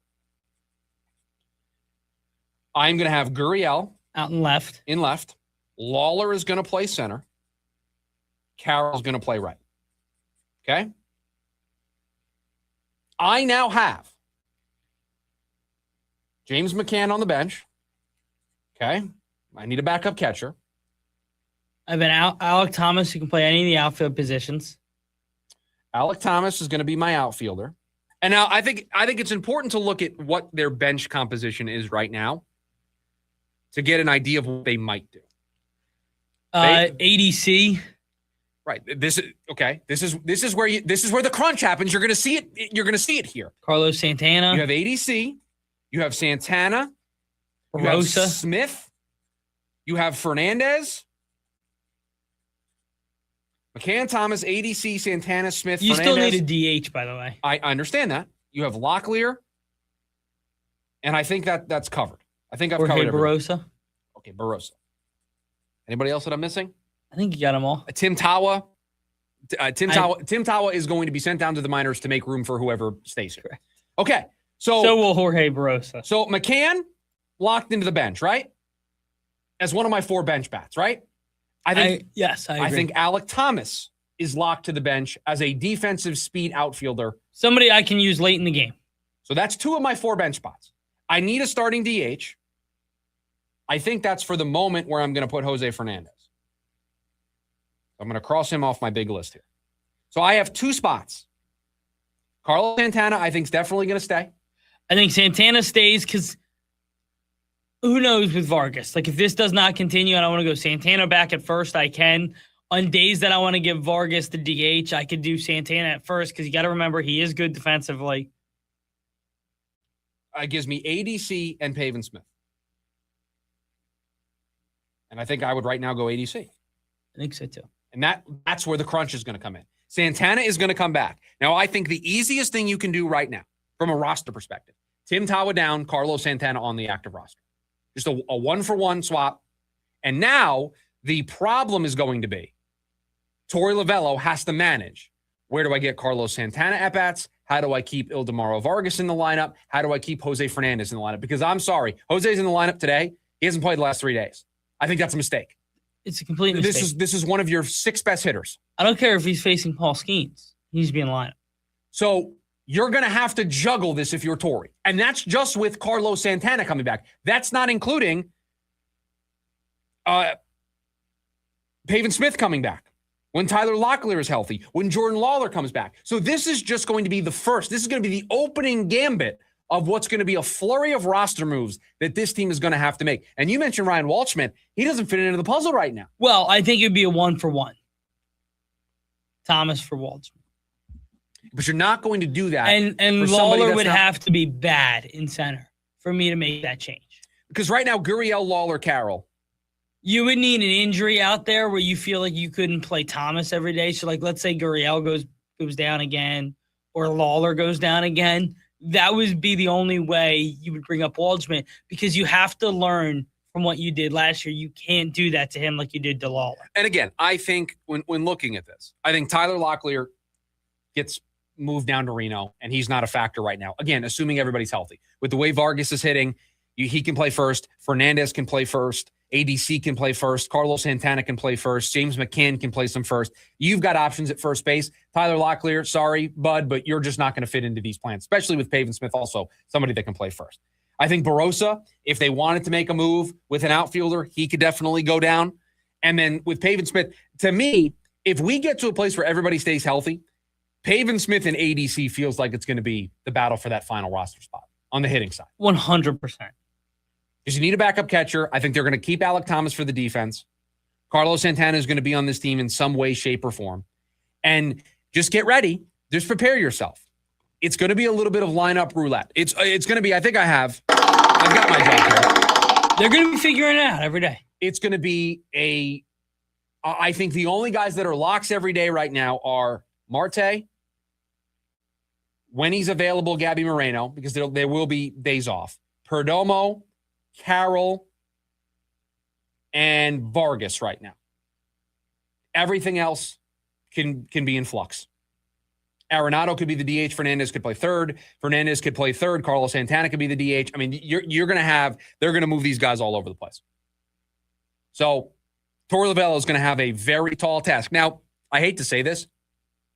Usually these things kind of work themselves out where another injury pops up, and it's not as difficult as we just made it look on paper.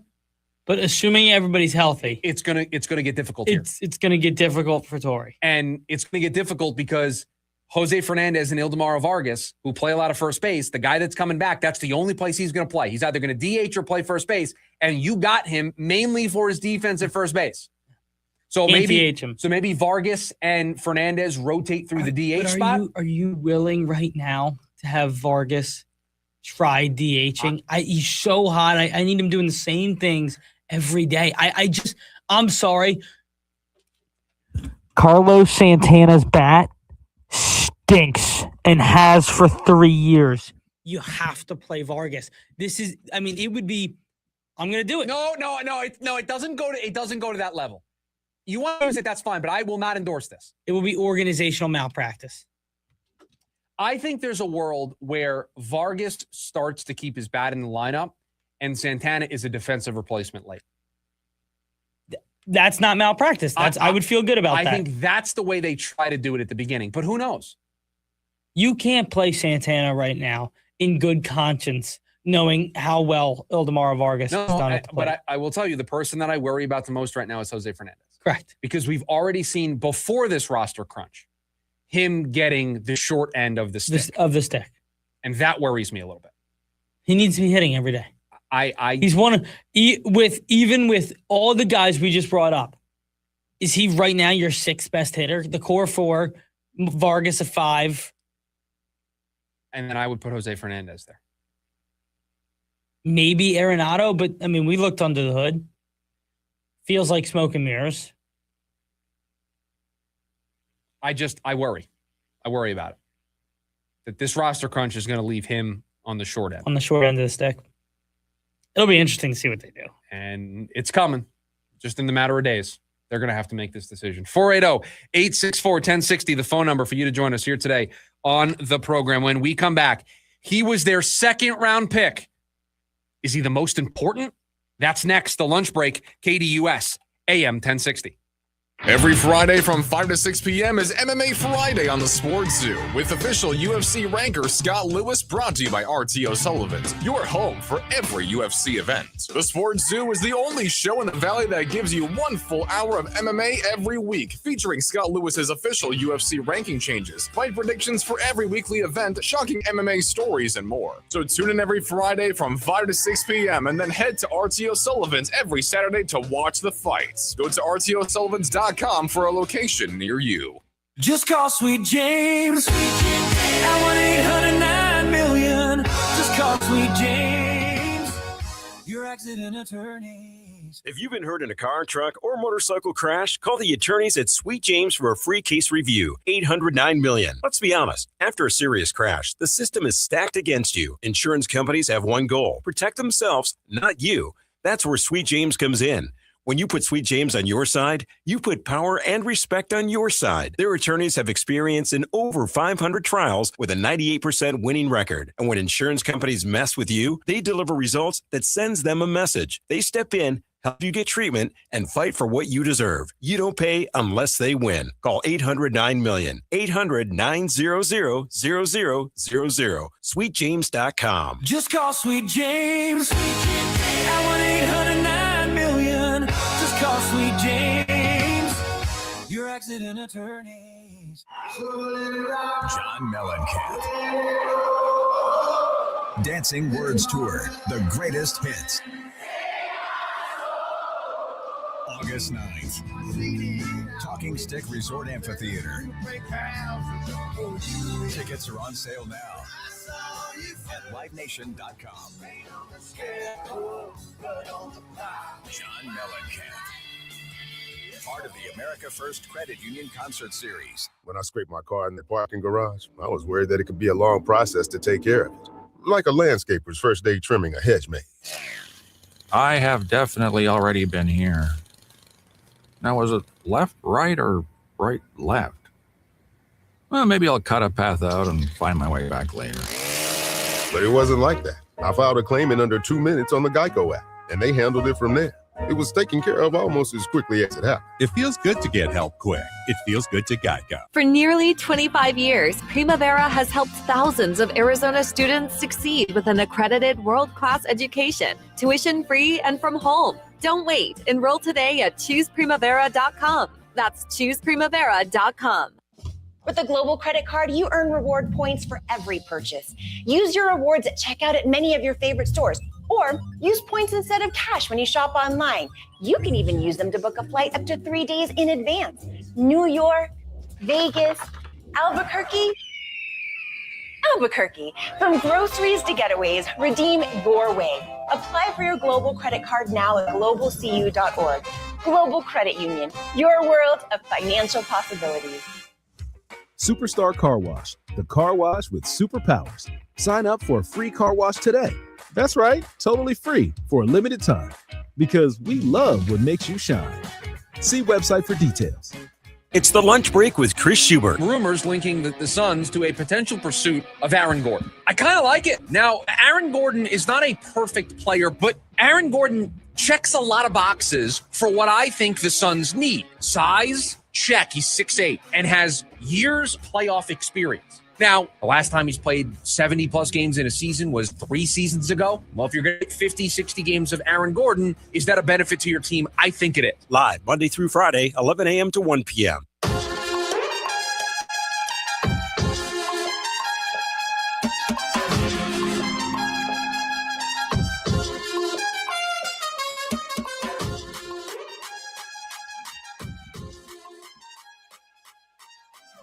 Which rookie is the most important rookie for the Arizona Cardinals this season?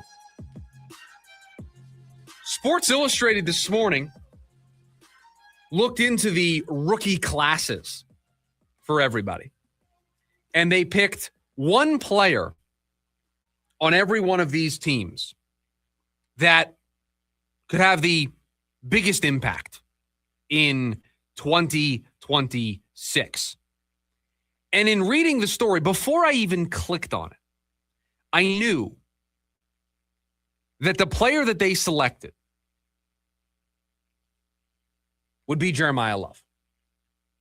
The story written predicting the best rookie on every NFL team in 2026. It should not shock you that they picked Jeremiah Love. I am here to say, however, that may be wrong. That the best rookie on this team, or perhaps the most important rookie on this team, is not Jeremiah Love. It's the guy they took in the second round, Chase Bisontis. Because football 101, doesn't matter how good the quarterback under center is, doesn't matter how good the running back is in the backfield, if the five guys up front can't protect. If the five guys up front can't do their job, you could have Walter Payton back there. It doesn't matter. You could have Peyton Manning under center. Producer Evan likes to invoke Peyton Manning's name with it when we have any of these conversations, so that's why I picked him. One of the all-time greats. You could have Peyton Manning under center. Wouldn't matter. You got to be able to protect. And that's why the guy who is screaming into this microphone all spring long, you need 3 starters on the offensive line. 3 starters on the offensive line. Offensive line is really important. Offensive line, the number one priority, more than a pursuit of Malik Willis, more than drafting Ty Simpson. The most important thing the Cardinals can do this offseason is rebuild their offensive line. The best rookie in 2026 for the Arizona Cardinals is going to be Chase Bisontis. Because if this is all going to work, if LaFleur's offense is going to work, if Jacoby Brissett's not going to be 0-11 as the starting quarterback of the team, if Marv is going to have a great year, if Jeremiah Love is going to have a good season, it requires Isaac Samalu,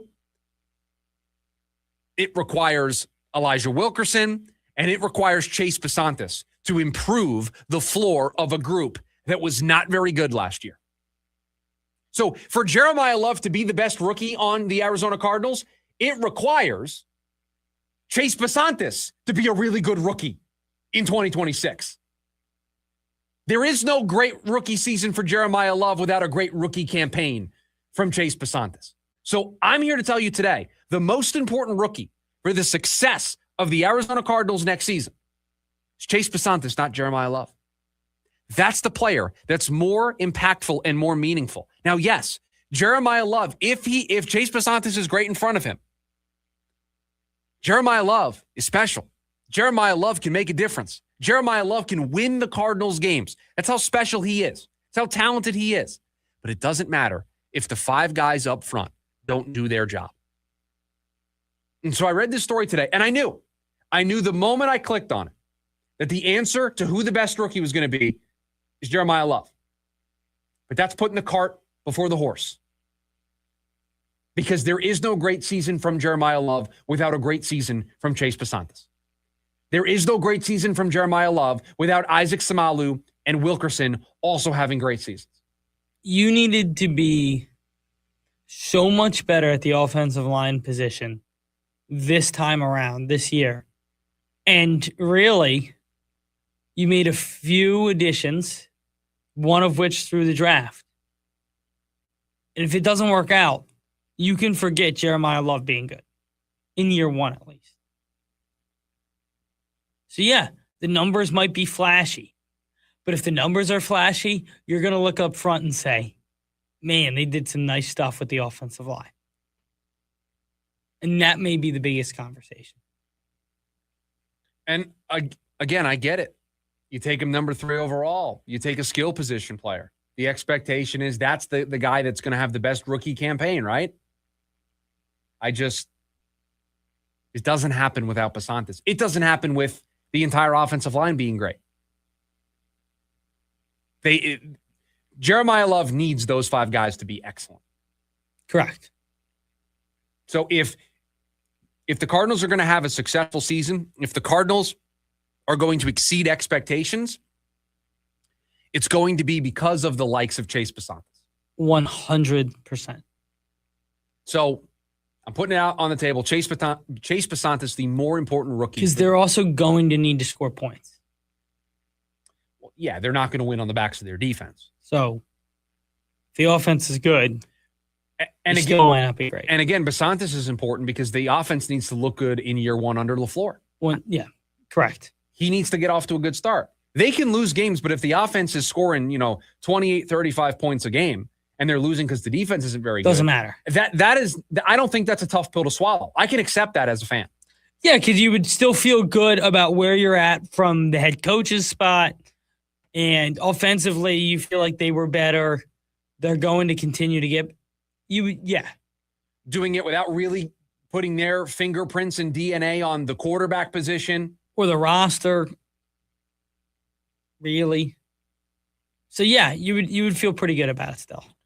480-864-1060, the phone number for you to join us here today on the program. We've got one more before we hand things off at the top of the hour to Jim Rome. It is all the stories we didn't get to here today on the show. We call them the leftovers, and we get to them next. It's the lunch break. KDUS. Join the Rooster this AM Friday 1060. for a special edition of MMA Friday live from RTO Sullivan's. Starting at 4:30 p.m. this Friday, join the Rooster as he breaks down this weekend's fights with official UFC ranker Scott Lewis. From fighter prospects, fighter histories, and the latest betting lines, Rooster has everything you need to know before the fights begin. A special edition of MMA Friday with Rooster from 4:30 to 5:45 p.m. leading up to ASU baseball this Friday right here on KDUS AM 1060.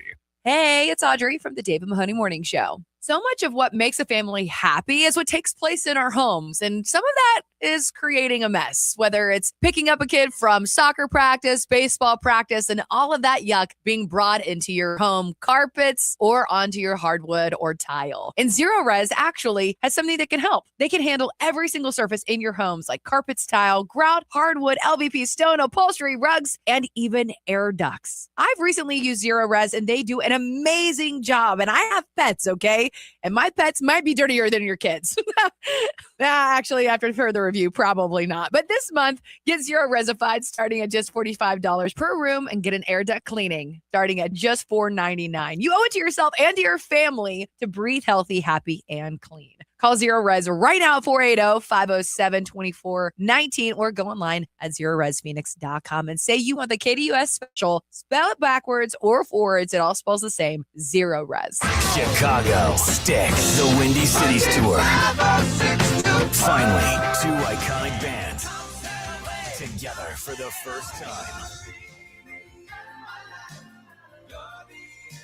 September 1st, Mortgage Matchup Center. Tickets on sale now at LiveNation.com. Don't miss Chicago and Sticks. All the hits, your kind of tour. At CertaPro Painters, we know that a happy place comes in many colors, like ones that inspire a sense of wonder, or a new flavor that makes life just a little bit sweeter, or one to celebrate those moments that lift you to new heights, at home or at work. We'll make your happy place your own. CertaPro Painters. That's painting happy. Each CertaPro Painters business is independently owned and operated. Contractor license and registration information is available at CertaPro.com. Join in on the Sports Zoo with Dave Rooster Beerstein. Was Kevin Durant out because it is a 7-game series and we could afford to lose a game? Maybe. I was surprised to see him on the bench. Everyone was surprised. The odds makers were surprised. Who knew that the Houston Rockets without Durant can't find someone to make a bucket? You know, Sengun's a very good player, and in years past, he might have been the guy to try and carry the load, but it didn't look good at all for the Rockets without KD. Live weekdays from 5 to 6 p.m.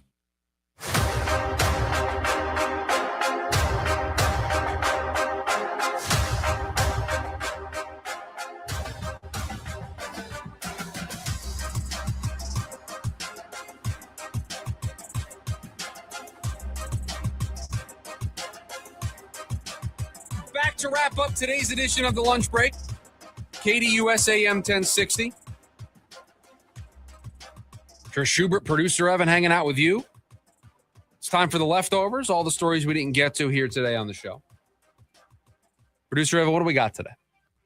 Yes, John. Yes, John just puts over on the KDUS AM 1060 YouTube chat, Brandon Lau with 14 question marks. Yes, I'm aware. I have the game on in here. Everybody knows that Brandon Lau can't stop crushing the D-backs. It's devastating. Yesterday, by the way, 435 feet Today? for Brandon Lau. 436.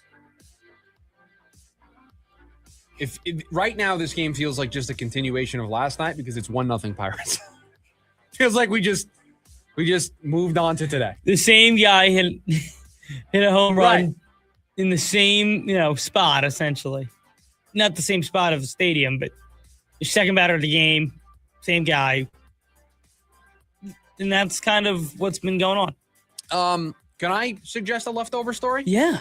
We're getting 8 more teams to the NCAA tournament. Yes. That's okay. That's what I was going to open with. Goes from 68 to 76. Terrible. All the 16 seeds, all the 15 seeds, We'll have play-ins. are now going to be play-ins. And then there will be a mixture of the 11, 12, and maybe even the 13 seeds, from what I read. I kind of like it. I hate it. You think it'll stick? Do I think what will stick? I don't mind the more first, I know the first 4 has become a thing, but... Well, they're going to rename it now.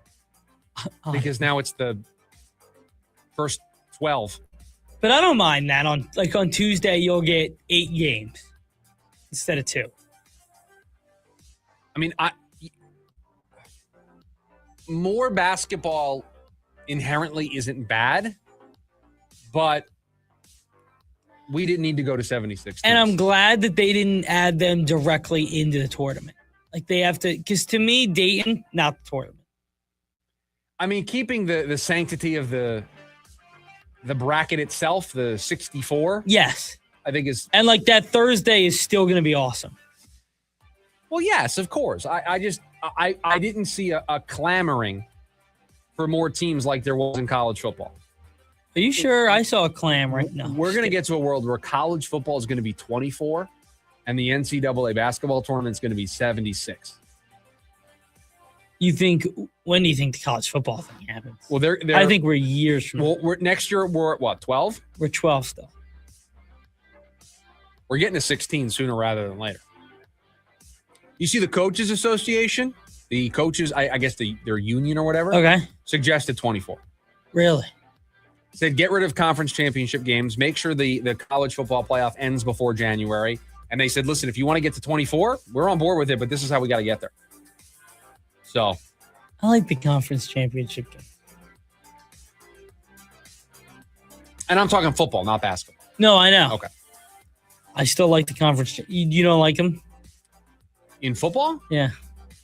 There's a weight that comes with winning the Big 12. They mean less now, or they'll mean less when we go to 24. So, yes, I agree. But, ASU's big year. Is it cool to say, they made the playoffs and they lost to Texas? Yeah. Is it cooler to say, yeah, they won the Big 12? Sure, but think about this. If ASU next year won the Big 12 in basketball. Okay. You forget about it. Yeah, I wouldn't. You forget about it in 2 years.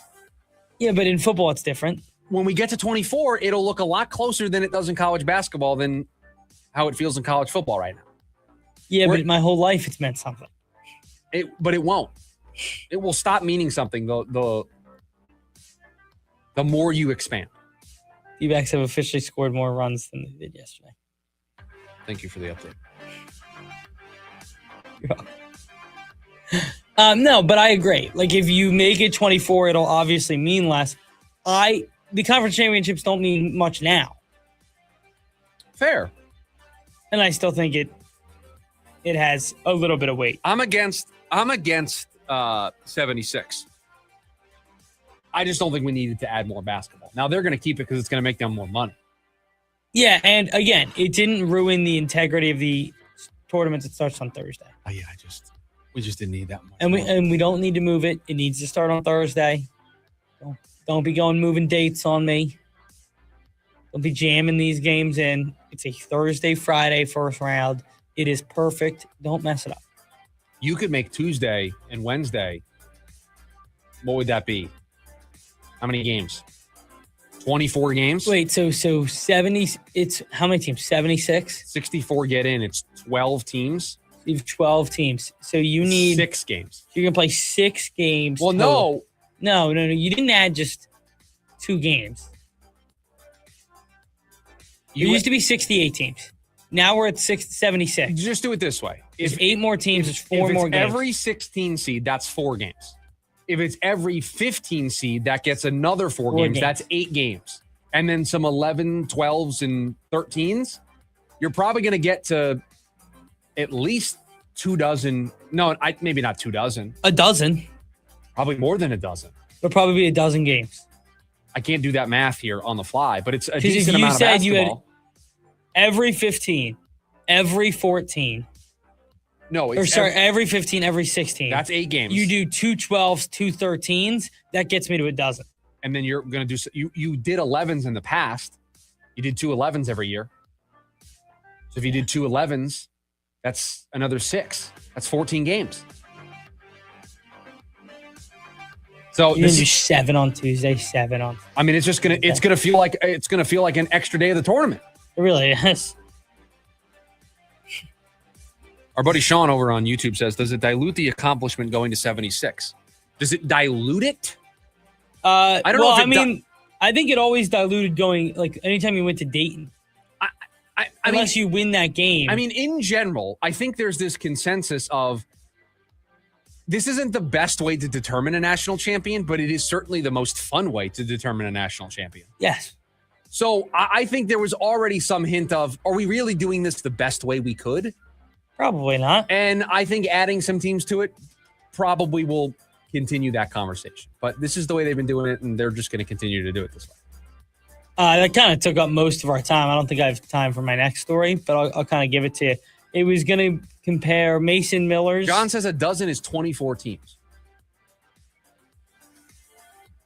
Yeah. Oh, because there's 2 for each game. See, this is why we have to work through the math. That's what I'm saying. If you had every 16 team play, you would 8 teams. 8 teams, it'd be 4 games. That's 4 games. 4 games. Then you would have every 15 seed play. That's another 4 games. That's another 4 games. That's 8 games. Then let's say, now you're at 8 games. Let's say 2 11 seeds play in. That's 10. Now we're at 10. Let's say 2 12s play in. That gets you to 12. That's 24 teams. So that's probably what it's going to be. Yeah. Because it's 8 extra teams, and they were already 4 teams in Dayton. So that's probably how it's going to break down. It's going to be 12 extra games. 12 games in total for the first 4. 6 on Friday, or 6 on Tuesday, 6 on Wednesday. All right, well, clear your schedules, everybody. If I'm team 65 to 76, do you feel good about it? If I make a run to the tournament, I do. It doesn't matter if I win, right? If I win those games and I make a run, I don't care what team number I was. It's going to do it for us here. Jim Rome's coming up next. Producer Evan, thank you for all that you do. Everybody, have a great rest of your Thursday. We'll talk to you tomorrow. See ya.